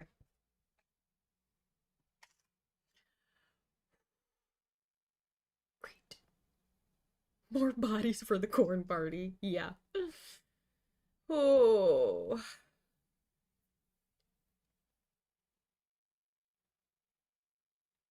That survivor almost got kidnapped and decided to just join them. Exactly. They're like, actually, if it means I'm not going to get kidnapped, can I help? I can help sacrifice other people if it means I won't get sacrificed. Health benefits? Oh, salaried position? Great. That's it. Okay, that's not terrible. How many have we gone through? 1, 2, 3, 4, 5. So there should be 5 terror cards left. 1, 2, 3, 4, 5. Yep. Great. It's me. Wow, that was a very gentle killer phase. Very gentle. Okay, what have I got? I think we want to run because we need to move through. If I can deactivate this power source and pick up some victims to save, that could be a good thing. So I think I'm gonna try and sprint to run through some spaces. Yeah, this is that like part of the horror movie where everything's calm and quiet right before they like jump scare you. Sprint. Okay. 2 dice. Okay, that's 1 success and a possible conversion. So I can move up to 2 spaces with 1 success. If I convert, I can go up to 3 spaces. 3 spaces will get me 1, 2, 3, which I don't hate. Do I have the cards to convert? It's kind of a rough choice, but I think I'm going to do it. I'm going to spend these 2 cards to convert this to a success. I will lose a time, and then I'm going to run 3 spaces. So I run here. I spend a time to turn off this power source. Then I run here. 2 victims will follow me into this space. My 3rd action. I spend a time to turn off this power source, which is going to help when I start to hopefully attack Billy. He will do less healing. And then I just have this retaliate in my hand. And only 3 time to spend. I could spin this tier to get 1 more time, though. Let me just double check nothing else happens. I think the power sources just help Billy heal. Yeah. As long as 1 power source is active, Billy recovers 1 health on his turn. So you got to get rid of all of them to keep him from doing that. I will take the Harvest Cultist and not a regular. Ooh. Well, the thing is, I want to save the Harvest Cultist because it would lower the horror by 2, but that's a good point. During upkeep, he's going to move us 1 space toward the killer, which will backtrack me. Where will the... which will backtrack me, but I would love to save him to get the level to horror, but if I can't do it all in one go, it's probably not worth doing now that you bring it up.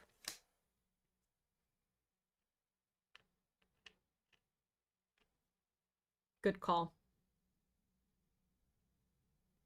Because it would have moved me, I think, this way. Let's just do some calculations. 1, 2, 3, 4. Or conceivably, could he move me here? 1, 2, 3, 4. Hear me out. Hear me out, everyone.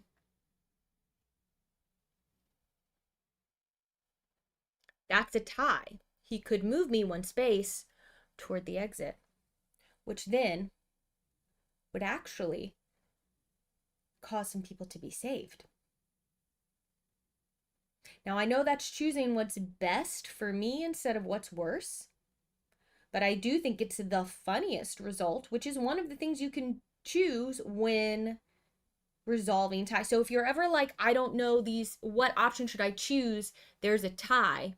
You either choose one of 3 things. You get to decide.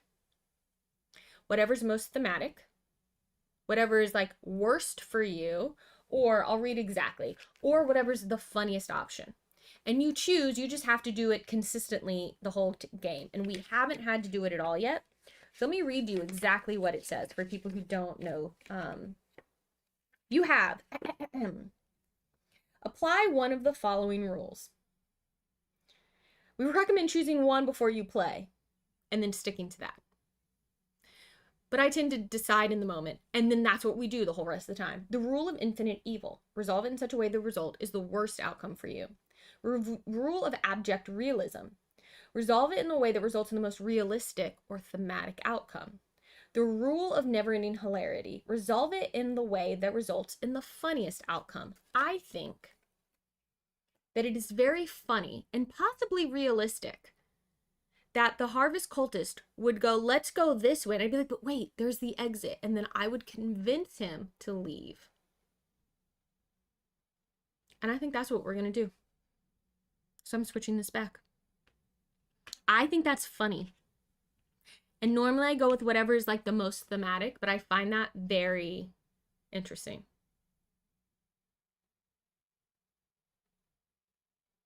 Be like, yeah, we don't need to go back through the fields. It'll be faster if we take the road. It's the same distance. And then when we get to the exit, I'm like, run now. And in that moment, he would find. So I like it, and that's what we're doing. But that means that we have to choose kind of like the funniest, the most hilarious option whenever there's something ambiguous now. And I do think that's appropriate considering the fact that we're fighting Chuck E. Cheese characters in a cornfield. So we did that, right? Okay, but we haven't resolved any of this stuff. We were just choosing what victim followed me. And I have a great thematic way we're going to justify what happens. If he lives. Now look, that's at the upkeep phase. We have quite a bit to go through. So, first the Children Act. These 2 are going to go first, and they are going to attempt to abduct. Sorry, let me lay down the children because it's easier to see their little overalls. This one's going to try to abduct. On a 1 or a 2, they do it.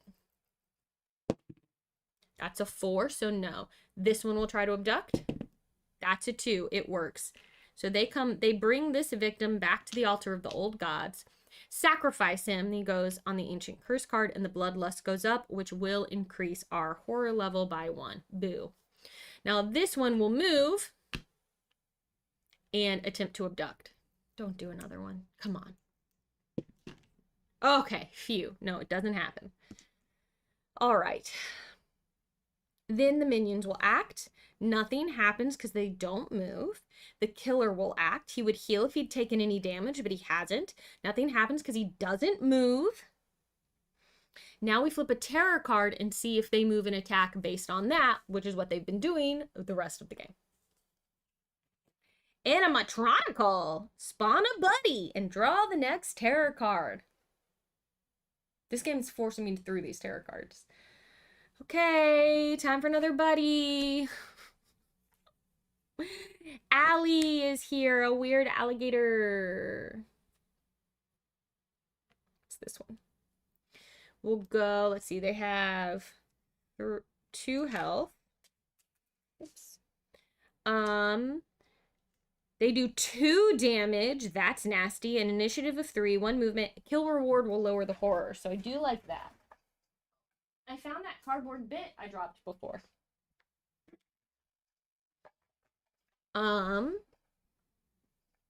They spawn adjacent to Billy, but not in a space with another buddy. So I think they'll go in these cornfields. I love the idea of suddenly like the corn stalks start rustling and hi kids, come play with us. You know what I mean? Then we spawn the next, we do the next tarot card.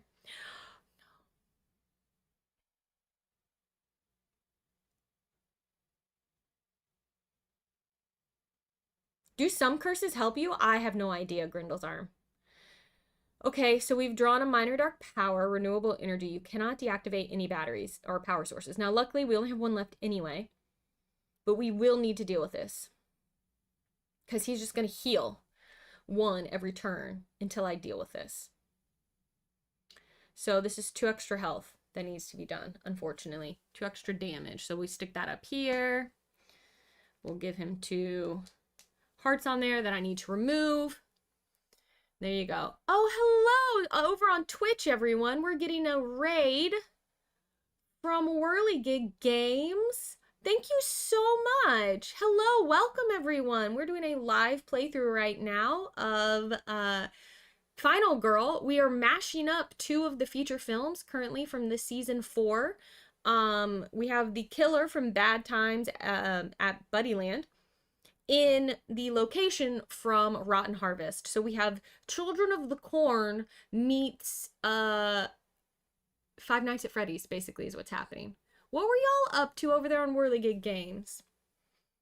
And if you're watching on YouTube and you're like, what's happening? This is a thing where viewers over on Twitch, when they finish up their live stream, can basically send their current viewers on to someone else who is currently live. And that's what's happening right now. Thank you so much for all those follows. Welcome in. My name's Paula, if you don't know me. I don't know if I said that, but I stream board games and video games here on Twitch and sometimes also on YouTube, which we're doing right now. And this will be, if you want to catch the whole thing, this video will be living permanently on YouTube if you want to catch it later.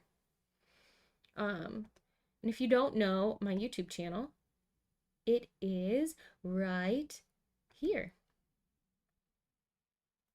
Ooh, a 2026 look ahead. That sounds very exciting for Whirligig. Let me know if there's anything particularly that you're particularly excited about that they talked about. Okay, we are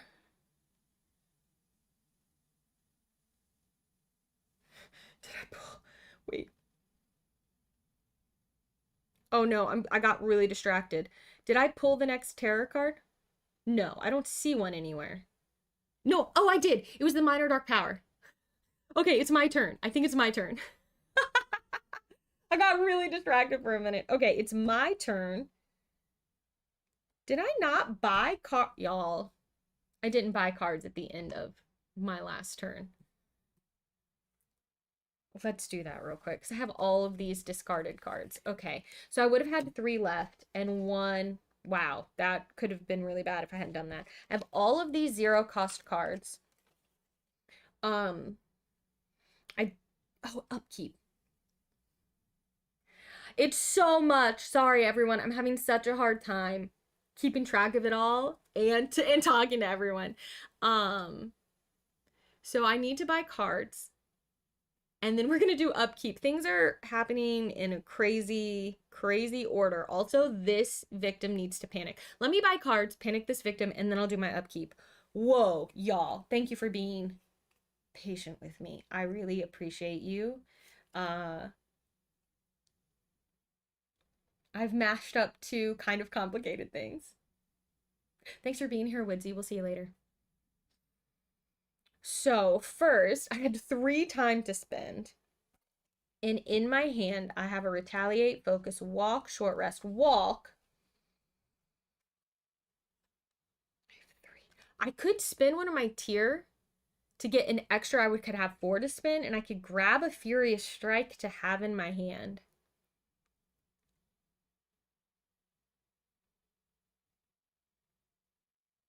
I think that might be interesting.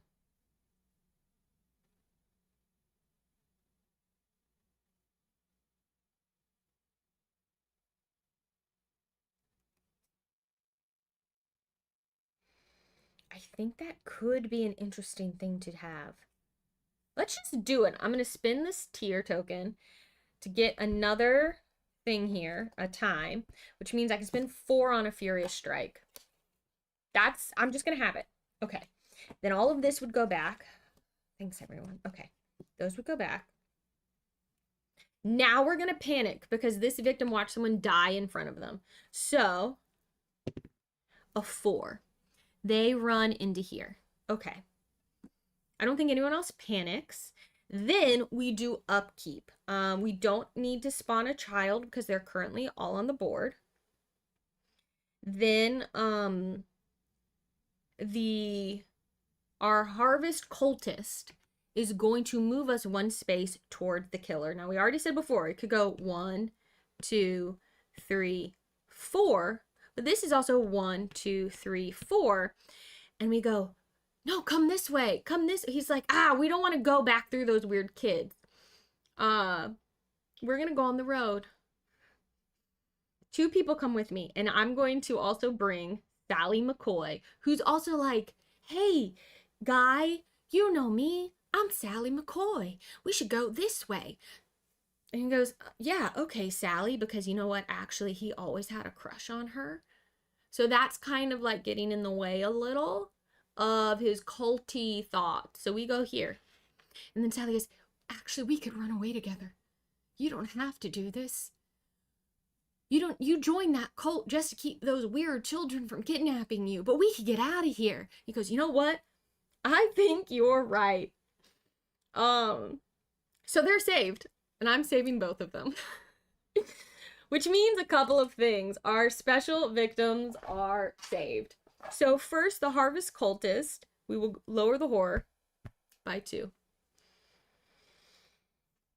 Look, we're making it work for us because it's been rough, y'all. Sally McCoy, now, when we save her, we find the Combine Keys item card. So let's just look in our discarded items first just to see if it's in there, and then I'll go through all the decks. Oh, I didn't put the specials on my card, which I should have, obviously. These are victims I've saved. Thank you, reality. Ooh! I can heal, and I can heal 2. 1, 2. Heck yes. I never do healing, y'all, but I'm doing it this time. Okay. No, it is in here somewhere. Let's look through the item cards for the Combine Keys. Here we go.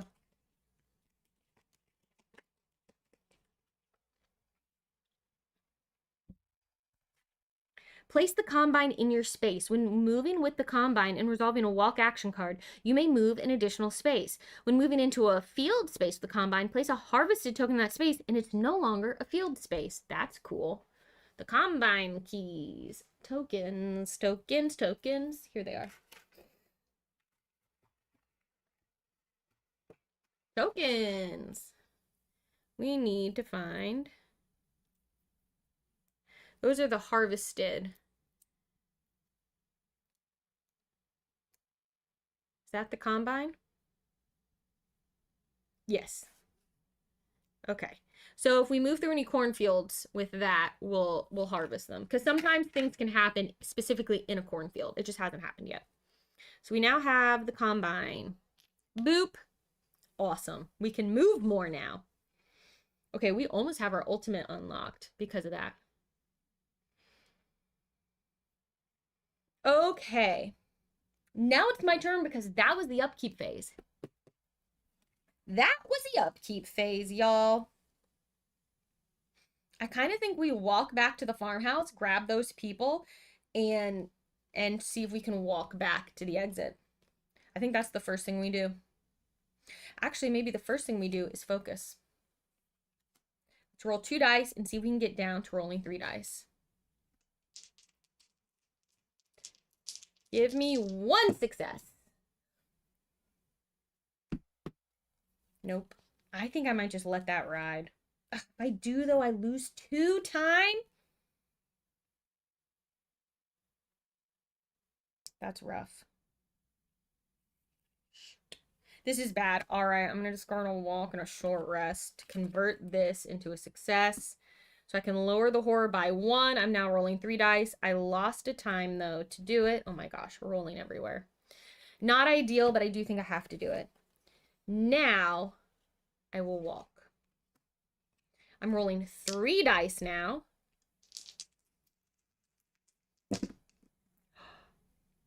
Y'all, truly. You see this?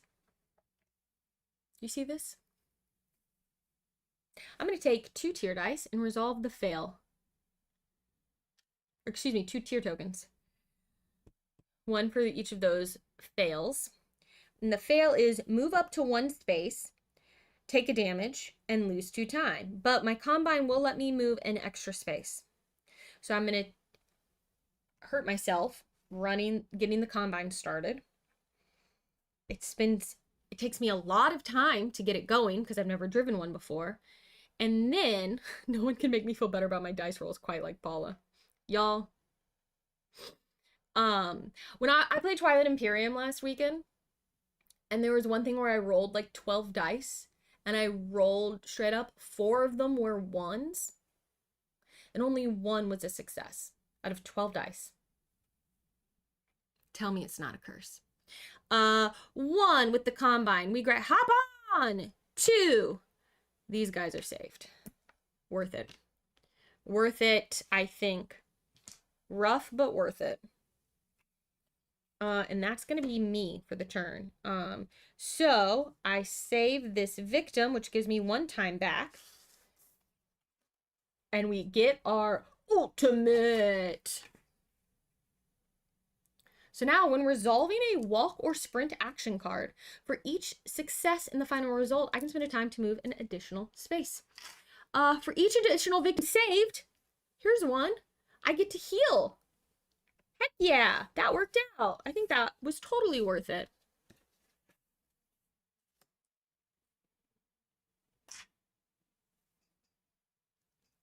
Okay, that's my turn. I feel like I look like I'm surfing here, and that's very funny to me. Because I see it from a different angle than y'all, but I feel like I look like I'm on a surfboard because I'm sat on top of a token. Now, the children will act. Well, they're gonna move toward a victim and try to kidnap. Oops, sorry everyone. Boom, on a 1 or 2, they get kidnapped. Yep, abducted. We get a curse. Oh. And something bad. Okay. He goes back here. This activates a curse. Hold on. Okay. Ancient curse is now in play. Omen of death.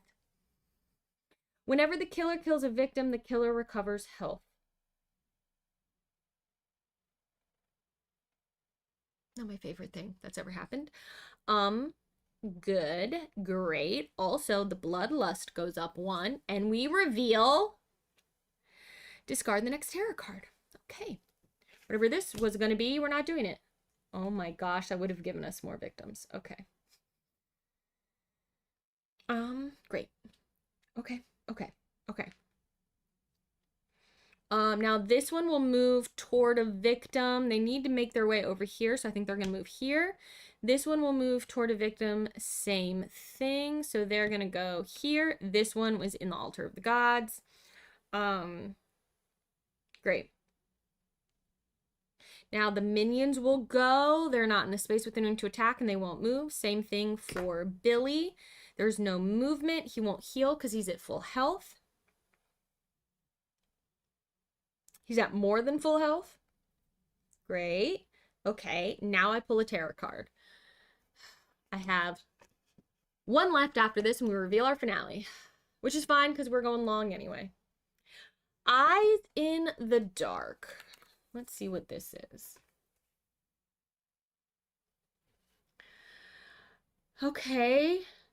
Target me, move twice. Horror equal to the number of enemies in your space and adjacent spaces up to the number of batteries. Oh, that's only one.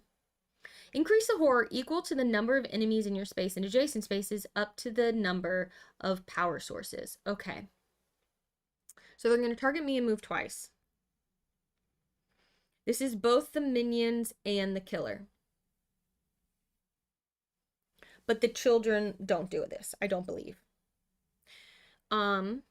So let's start with our minions. Allie has a movement of 1.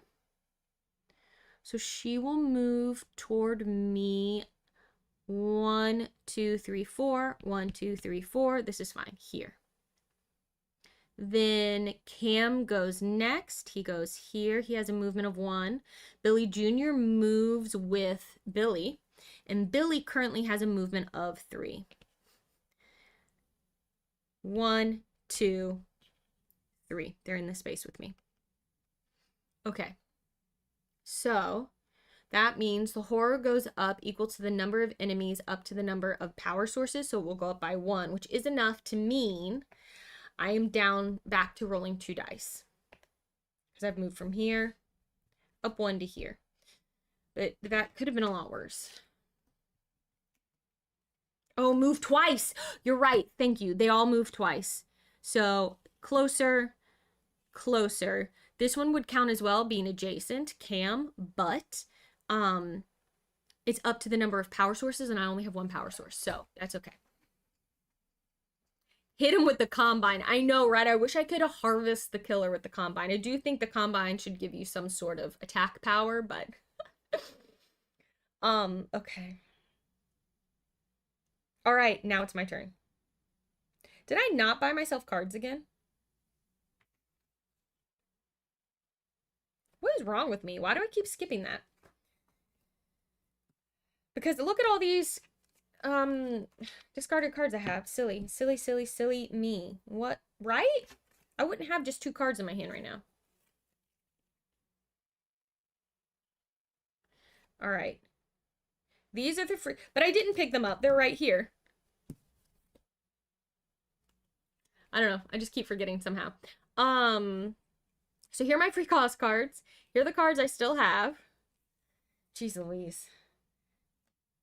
These we will deal with in a moment. I have 4 time to spend. I didn't know that he would be in my space. But I probably would have been like, I need movement and I need attacks. I have 4 to spend.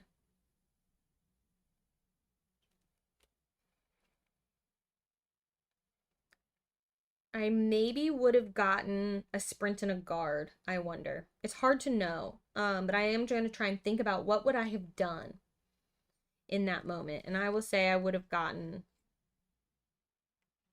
a sprint and a guard because I would have thought I need to move toward them. That's what it would have been in my head. So that's what we'll do. Sorry, everyone. Again, thank you for being patient with me as I miss a few of these steps here today. Okay. This is my hand now. We're going to do it right this time. So the first thing we're going to do, let's try and focus and get back to rolling 3 dice. So I'm going to roll 2 dice and hope for a success. I just need a success. Oh, I got 2 successes. Okay. That means I gain 2 time and the horror goes down by 1, which means I'm now rolling 3 dice again. Great. Now I think we attack. I never gave Billy Jr. health. It was silly of me. He needs 2 tokens on him. I think we have to attack Billy Jr. first. That's the first thing. So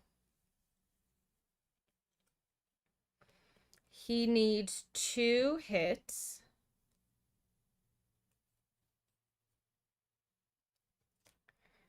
I think we'll do our weak attack and use a taser on him.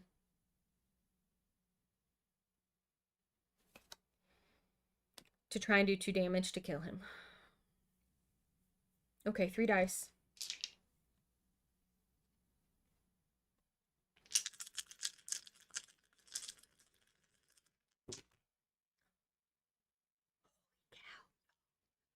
I rolled 3 successes. That's wild. I wish I was rolling a better card. I mean, I wish it was for a better card. Great. I do 2 damage to Billy. 1 with my taser. So I'm gonna get rid of one of these markers. Which will do an extra damage. It won't do the stun ability, because he's not the killer. But that does kill him. And the reward for killing Billy Jr. is that I deal 1 damage to Billy. So that's awesome. So let's remove Billy Jr. from the game, and that takes 1 away from this minor dark power, which we need. Okay, that's great. That's really good. Now, I think we try to Furious Strike Billy.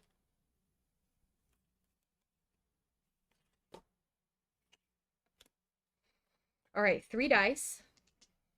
Furious Strike. We could possibly do 3 damage to him right now if we use the taser, and it would keep him from moving, but he's already in our space, so, but we could run away from him if we wanted. All right, let's see what happens. Please, I'm really scared that now I'm gonna roll 3 fails.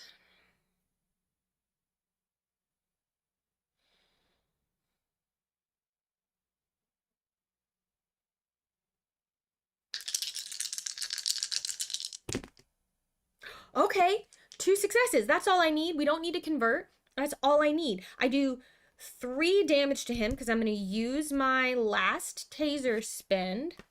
He will go down. He's stunned. I lower the horror by 1, and I do 3 total damage, which means the renewable energy dark power goes away, along with 2 more things. Now, on his turn, he will heal 1 because there's 1 power source, but maybe I can get to that power source. 1, 2, it's 3 spaces away. I do have a sprint. I could try. Let's try. Let's try. Because if he could not heal, that's going to be super helpful. Let's see what happens. 3 dice, 2 successes. Come on. I really only need... Ooh, can I sprint with the combine? No, the combine doesn't give me the additional move when I sprint, only when I'm walking. So, I believe.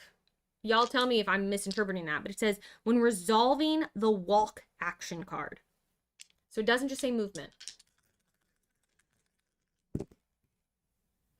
But I got 2 successes. Oh, I'm on fire. This is about to go the other direction soon. 2 successes. I can move 3 spaces. It will cost me a time, but that's okay. Boy, bye. 1, 2, 3. And I will spend another time to flip this over. And I'm also going to have this victim come with me into this space to the old barn. Okay, he will not heal this turn. Holy moly. But that's it. Okay. So that's the end of my turn. I have 6 time to spend. I'm going to remember to do this now. I have a retaliate and a guard. I'm picking up my free cards to walks, a short rest, and a focus. So I have 1, 2, 3, 4, 5, 6. I have 6 time. I think we're gonna grab a critical blow. And that's what my hand's gonna be. And I've remembered to do it. Okay. Maybe we can do this. Can we do this? Let me just double check about the buddies.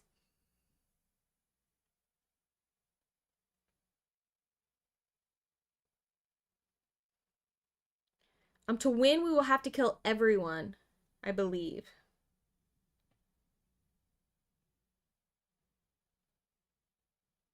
Billy cannot be attacked if there's a buddy in his space.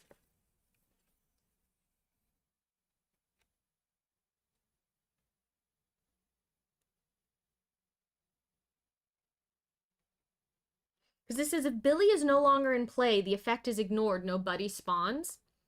So I think we will have to kill all the buddies to consider ourselves having achieved this. Battering successful. Yeah, like the best horror films, victory looked impossible in Act 2, but now it seems within grasp. I truly cannot believe that we were like, we're gonna die. And now I have full health and have damaged our killer. We'll see. I mean, anything could happen, but... Oh, also, Vicky's special ability means I can move extra for successes. Okay. Children. Children will listen. Be careful what you say. Children will see and abduct. So they're going to move toward victim. So this one's going to come here. This one's going to move here.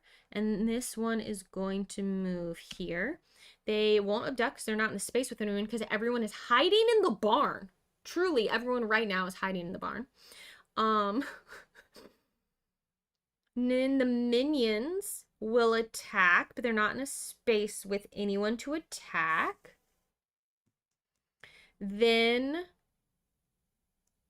Billy does nothing. He doesn't heal because we've messed up all the power sources.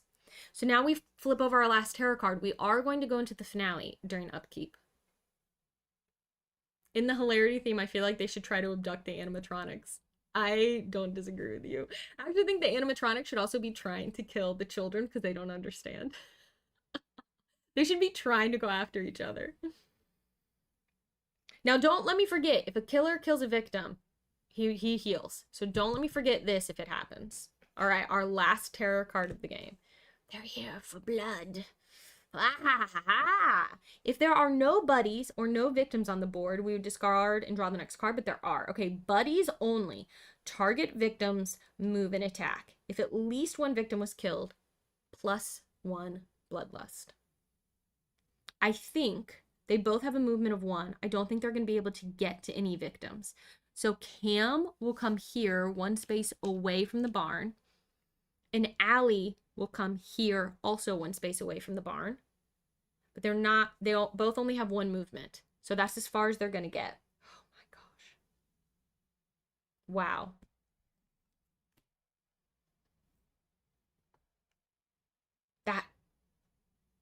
The game started so brutal, and then I feel like the tide has shifted in our favor, like so much in the second half of the game. Okay, now we panic. I don't think anyone panics because, yeah, no one's in a space with a bad guy. We upkeep. There are no children to spawn. But there is no terror card. So now we reveal the finale. Let's see what this is. Encore. Oh gosh. Now they have movement and scary attacks. Oh yeah, Billy's gonna kill me if he gets to me. All right. Okay, it's me. Let's do this. Let's do this.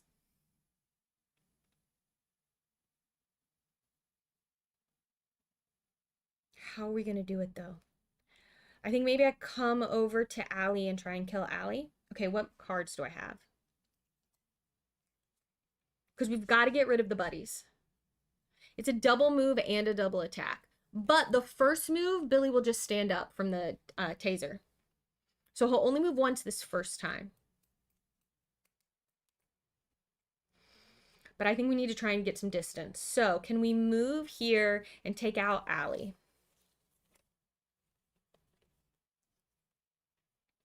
Or move there and just stay there. What's his move? What's Billy's movement? It's 3. 1, 2, 3, 4, 5, 6 health still.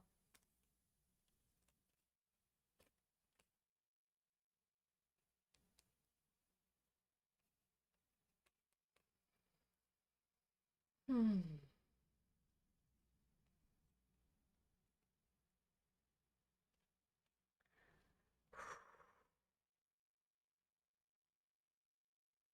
He'll get to me no matter what. If I can kill Cam, I'll take a guard card. But I really don't want to use my critical blow on the buddies. I'd rather use something else.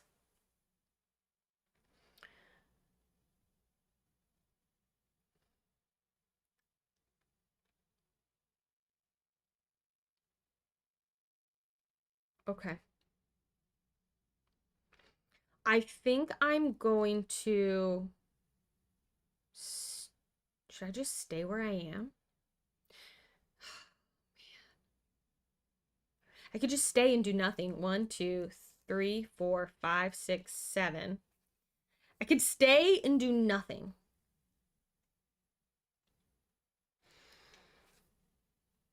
The minions will move to me, and so will Billy. The minions will both attack once. Now, Allie does 2 damage.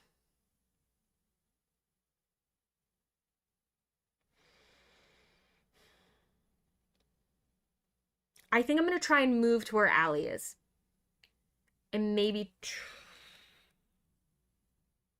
Y'all, I actually don't know. I don't know what the right thing to do is.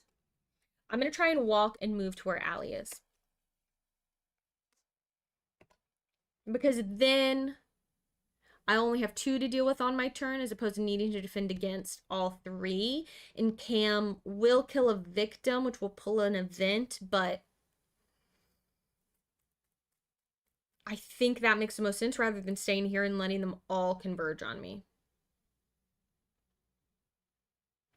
Part of me thinks I let Billy come to me though, because I have a retaliate and a guard.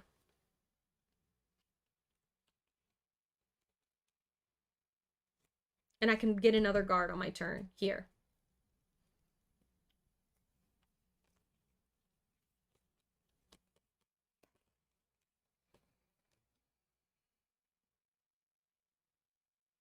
Yeah, this is very tricky, but I think maybe I just let them come to me. Because I can still grab the guard and then I can keep them from killing victims and me.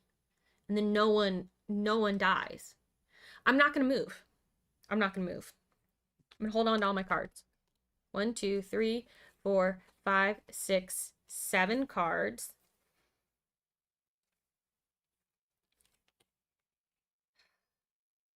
And then I can pull in my focus and my weak attack. That's 9 cards. I want the guard and the furious strike, which will cost me 6, but that puts me over my card limits. I'm going to have to discard 1.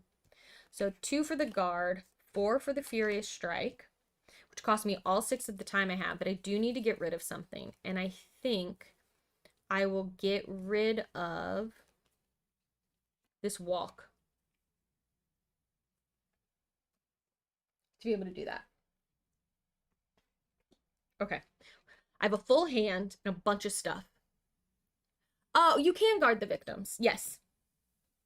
You can play guard and retaliate even when they're attacking the victims. But it's just 1 per attack action. I will confirm, but I'm fairly certain, I'm like 98% certain that that's correct.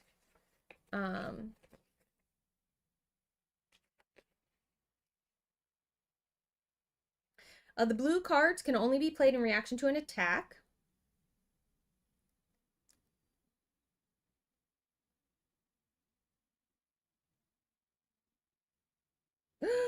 Oh, no, you're right. Have I played that wrong or did I just get confused in my head? You can't play reaction cards to protect victims. You are absolutely correct. I apologize. I apologize. And they would attack the victims over me, which means I wouldn't even have to spin those guard cards. You are right. I apologize. Yeah. Do they turn the batteries only come back on when specified by a card or something? There are meat shields, but the problem is when they die.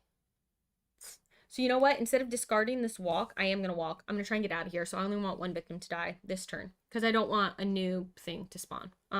So I'm going to try and walk to come into this space.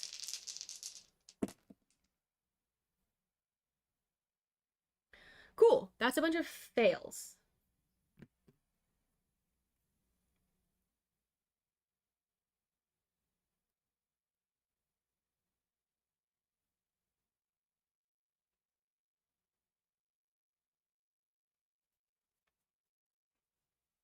But I didn't have all the, it's too, no, I'm sorry, I can't. It's too late to retcon it. I have all these cards in my hand. I don't know what I had. I was just realizing I would need to discard to be able to convert. Oh, you know what I can do instead? I have 2 tier dice, or 2 tier tokens. Instead of retconning that, I'm just going to spin them to move one. I'm just going to move a space with that.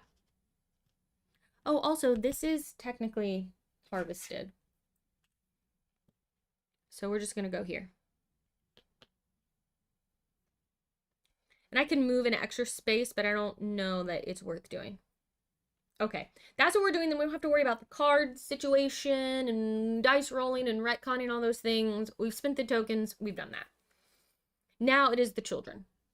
The children will move toward victims furthest away. This one will come 1 here to try and get toward victims.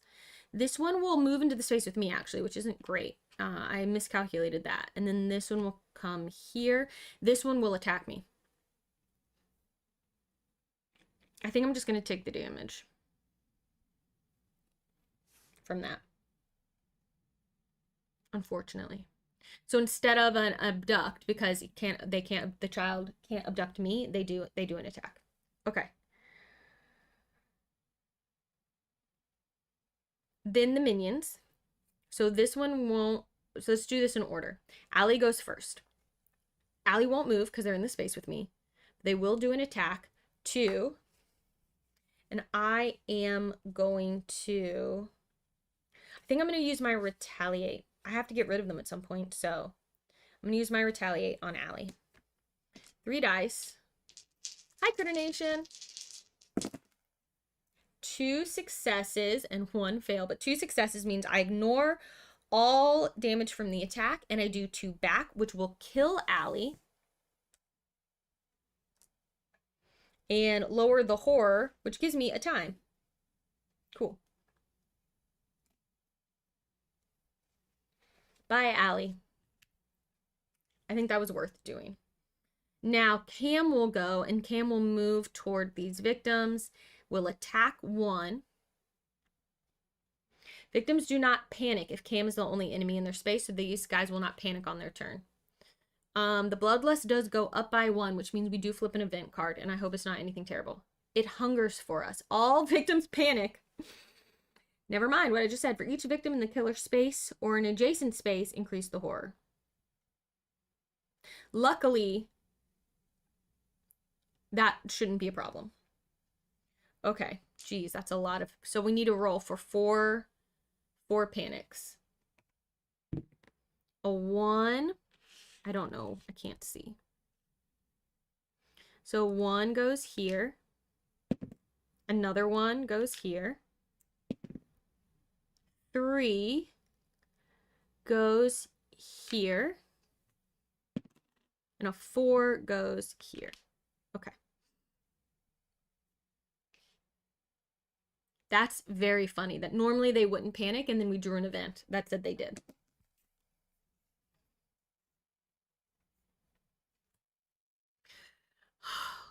We're closing in. Everything's gonna be fine. Okay, that's our minions. Now our killer won't heal because there are no power sources. He will target me. 1 movement is going to be spent standing up because of the taser. Then the next movement will be moving toward me. His movement is 3. 1, 2, 3. And then he is going to attack twice. I've already used my retaliate to kill Allie, which I needed to do. So now we're going to guard against the first attack. Hopefully we can get 2 successes, because this will do 3 damage. Okay, that's one success and no conversions. So one success, we reduce damage by 2, which means I still take 1. So I'm down to 3 total. All right, next attack, I guard again.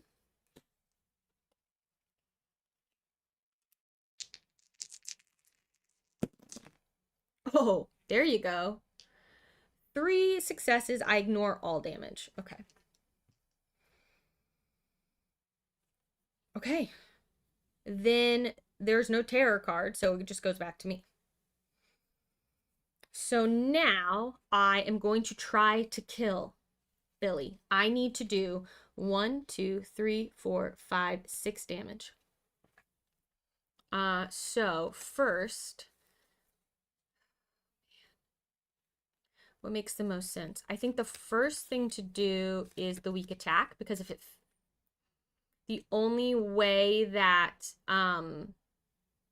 this, everything else has a possibility of ending the turn, which could be bad. Oh, panic and upkeep. Yes, thank you. Thank you. Thank you, live chat. I got confused because we already panicked from that event, but I do think these guys will panic now. So this one, a 6, they run away here, and then another one, a 1, they run here. Okay. Upkeep, we would spawn another child, but we don't need to. I think that's the only thing in upkeep that we need to do.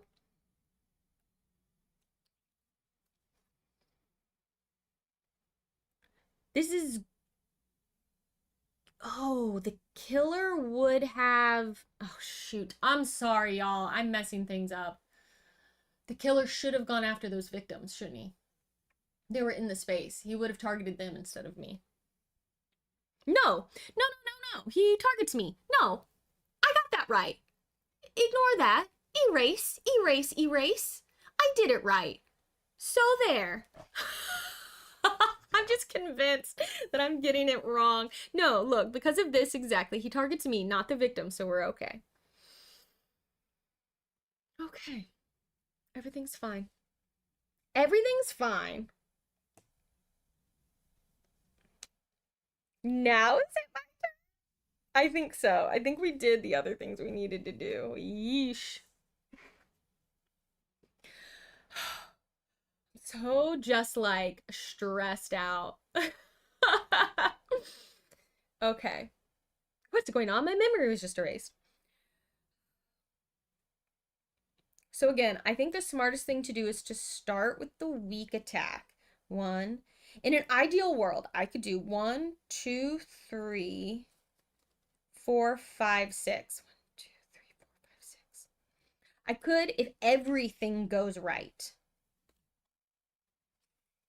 I could kill him this turn if he has no extra health. If everything goes right. So first, weak attack.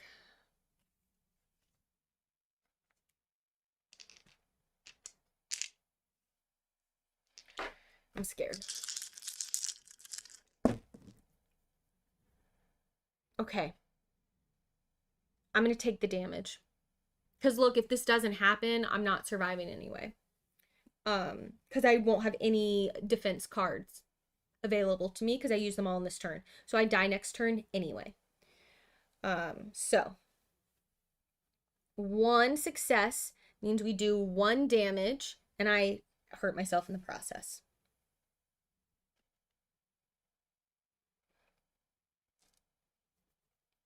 All right.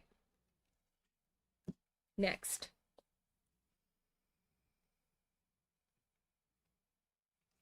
Furious Strike. No, let's go critical blow.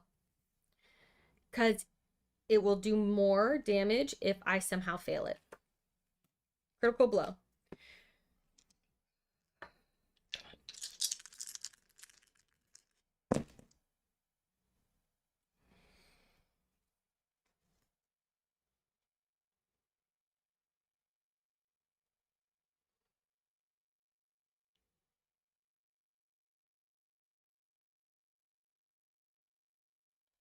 Can I convert both of these? I'd have to discard 4 cards to make both of these successes.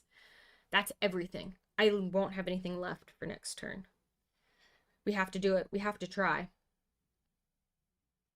Goodbye, walk, focus, focus, and short rest.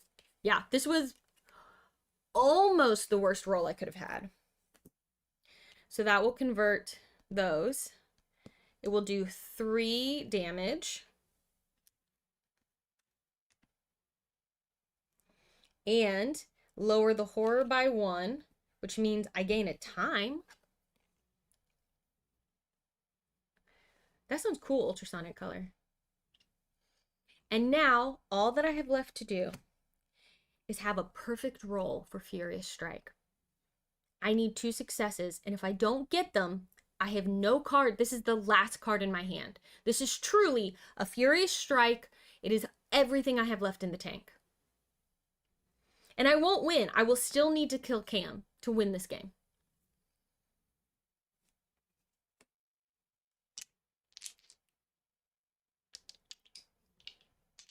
I rolled a lot of 3 successes when it didn't matter, which wasn't exactly how I wanted to spin my dice luck, but all right, come on.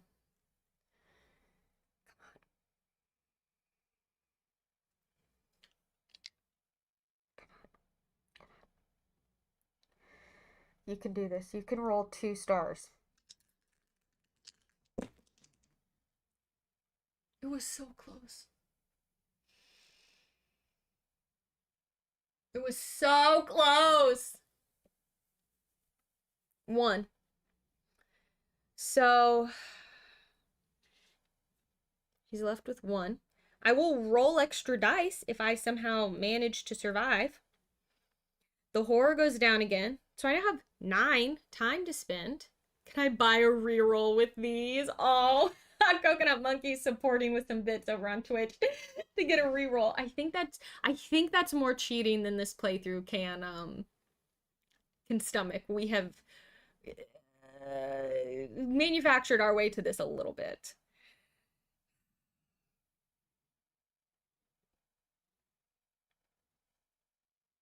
Then my turn ends. And I have no cards, so I can't do anything. I have no way to... Oh,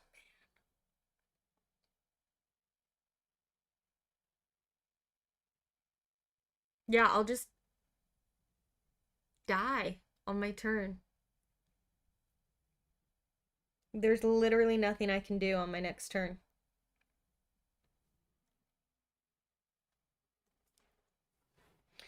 With 9 time to spend.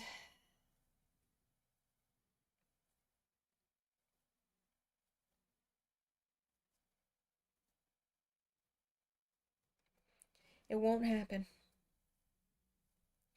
What's going to be funny actually is the child is going to kill me.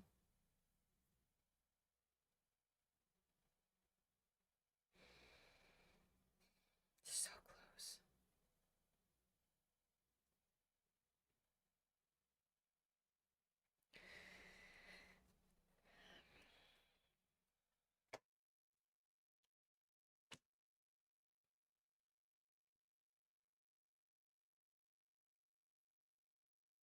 For fun.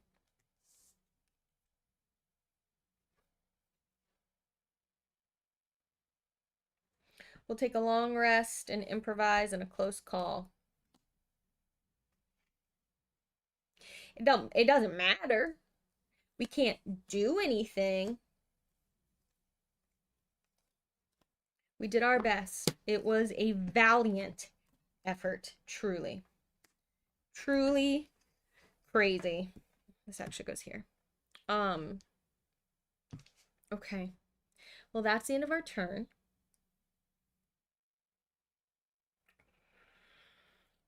This is why I stay away from children.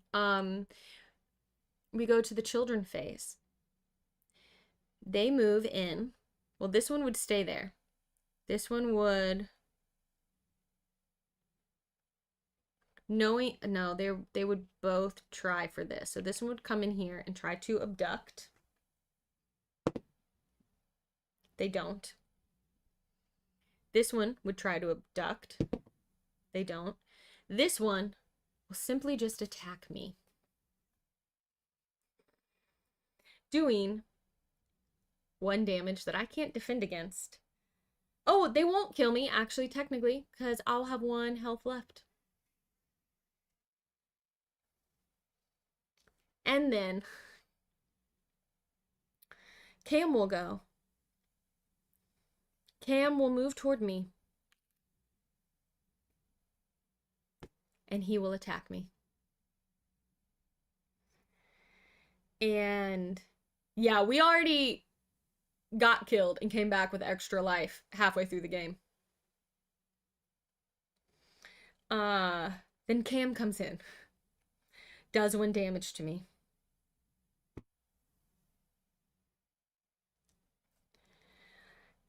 And then Billy gets really mad and is like, bang, bang, bang, bang, bang, bang, bang.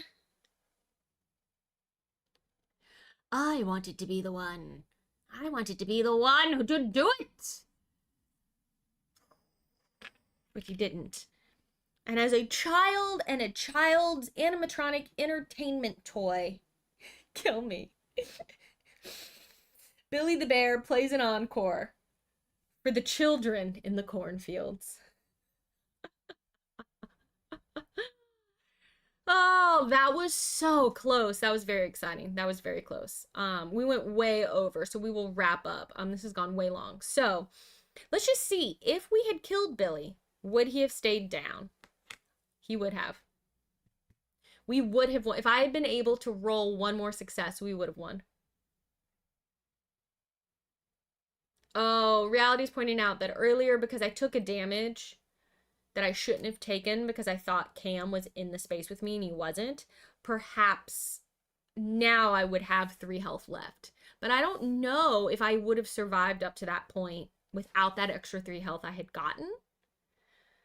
So it's hard to know how it all would have worked out. But there you go. That's what happens when you mash up the killer from one feature film and the location from another. And I did choose kind of the 2 more complicated ones because Grimlash, the killer from Shady Acres, isn't super complicated, and the location for Bad Times at Buddyland has basically no additional rules. So it would have been much simpler if I'd chosen 1 more complicated one and 1 more simple one, but I kind of wanted to show off the more complicated things of both. But that was quite the mashup, and I almost made it. So I feel pretty good about that. Oops, there we go. Thank you so much, everyone, for hanging out with me for this final girl playthrough. I do these almost every month. A big thanks to Van Ryder Games for sponsoring these streams that I do. I just really, really appreciate how much. So I'm looking for the button. I really appreciate how much they have supported me over the years. This is a sponsored stream. My Final Girl playthroughs always are. So take this with a grain of salt, but I truly believe that Van Ryder Games is a publisher worth supporting. They have been incredibly supportive of me and what I'm doing as a creative and artistic person in this space for BB 2442 just redeemed Guide the Raid. For 6-7 years, basically since I started doing this. And I really appreciate them a lot. They are good people. So if you're interested at all in this game, go check out their Kickstarter for season 4. Thank you so much for watching. Thank you over on Twitch for guiding the raid BB 2442. We will pop back to that in a moment. And oh, Grendel's Arm has been rolling dice for random killer location in Final Girl. It's very cool. You can get dice that like roll and then you mash up based on that, which is very nice. No, you're great, BB 2442. You're perfect. If you've been watching this on YouTube, thank you so much for being here and putting up with some of the live stream nonsense, especially if you're watching this after the fact. The link for the Kickstarter is in the description below. I appreciate you very much. We're going to say goodbye to you, and then Twitch, we will pop back over for a little final goodbye, and we'll raid and do those Twitch things. Thank you so, so much. Can't wait to play more. I can't wait to get my hands on some of the other season 4 feature films and give them a try for you guys. So thank you so much, Twitch. I'll see you in a moment. YouTube. Hey, subscribe while you're here if you're not already subscribed. I would love to have you. Check it out. I've got other gameplays on the channel. I've got sketch comedy videos. I've got some strategy videos. I've got a variety of things I'm doing and playing around with, and I'd love to have you stick around. All right. See y'all soon. Thanks so much. Bye.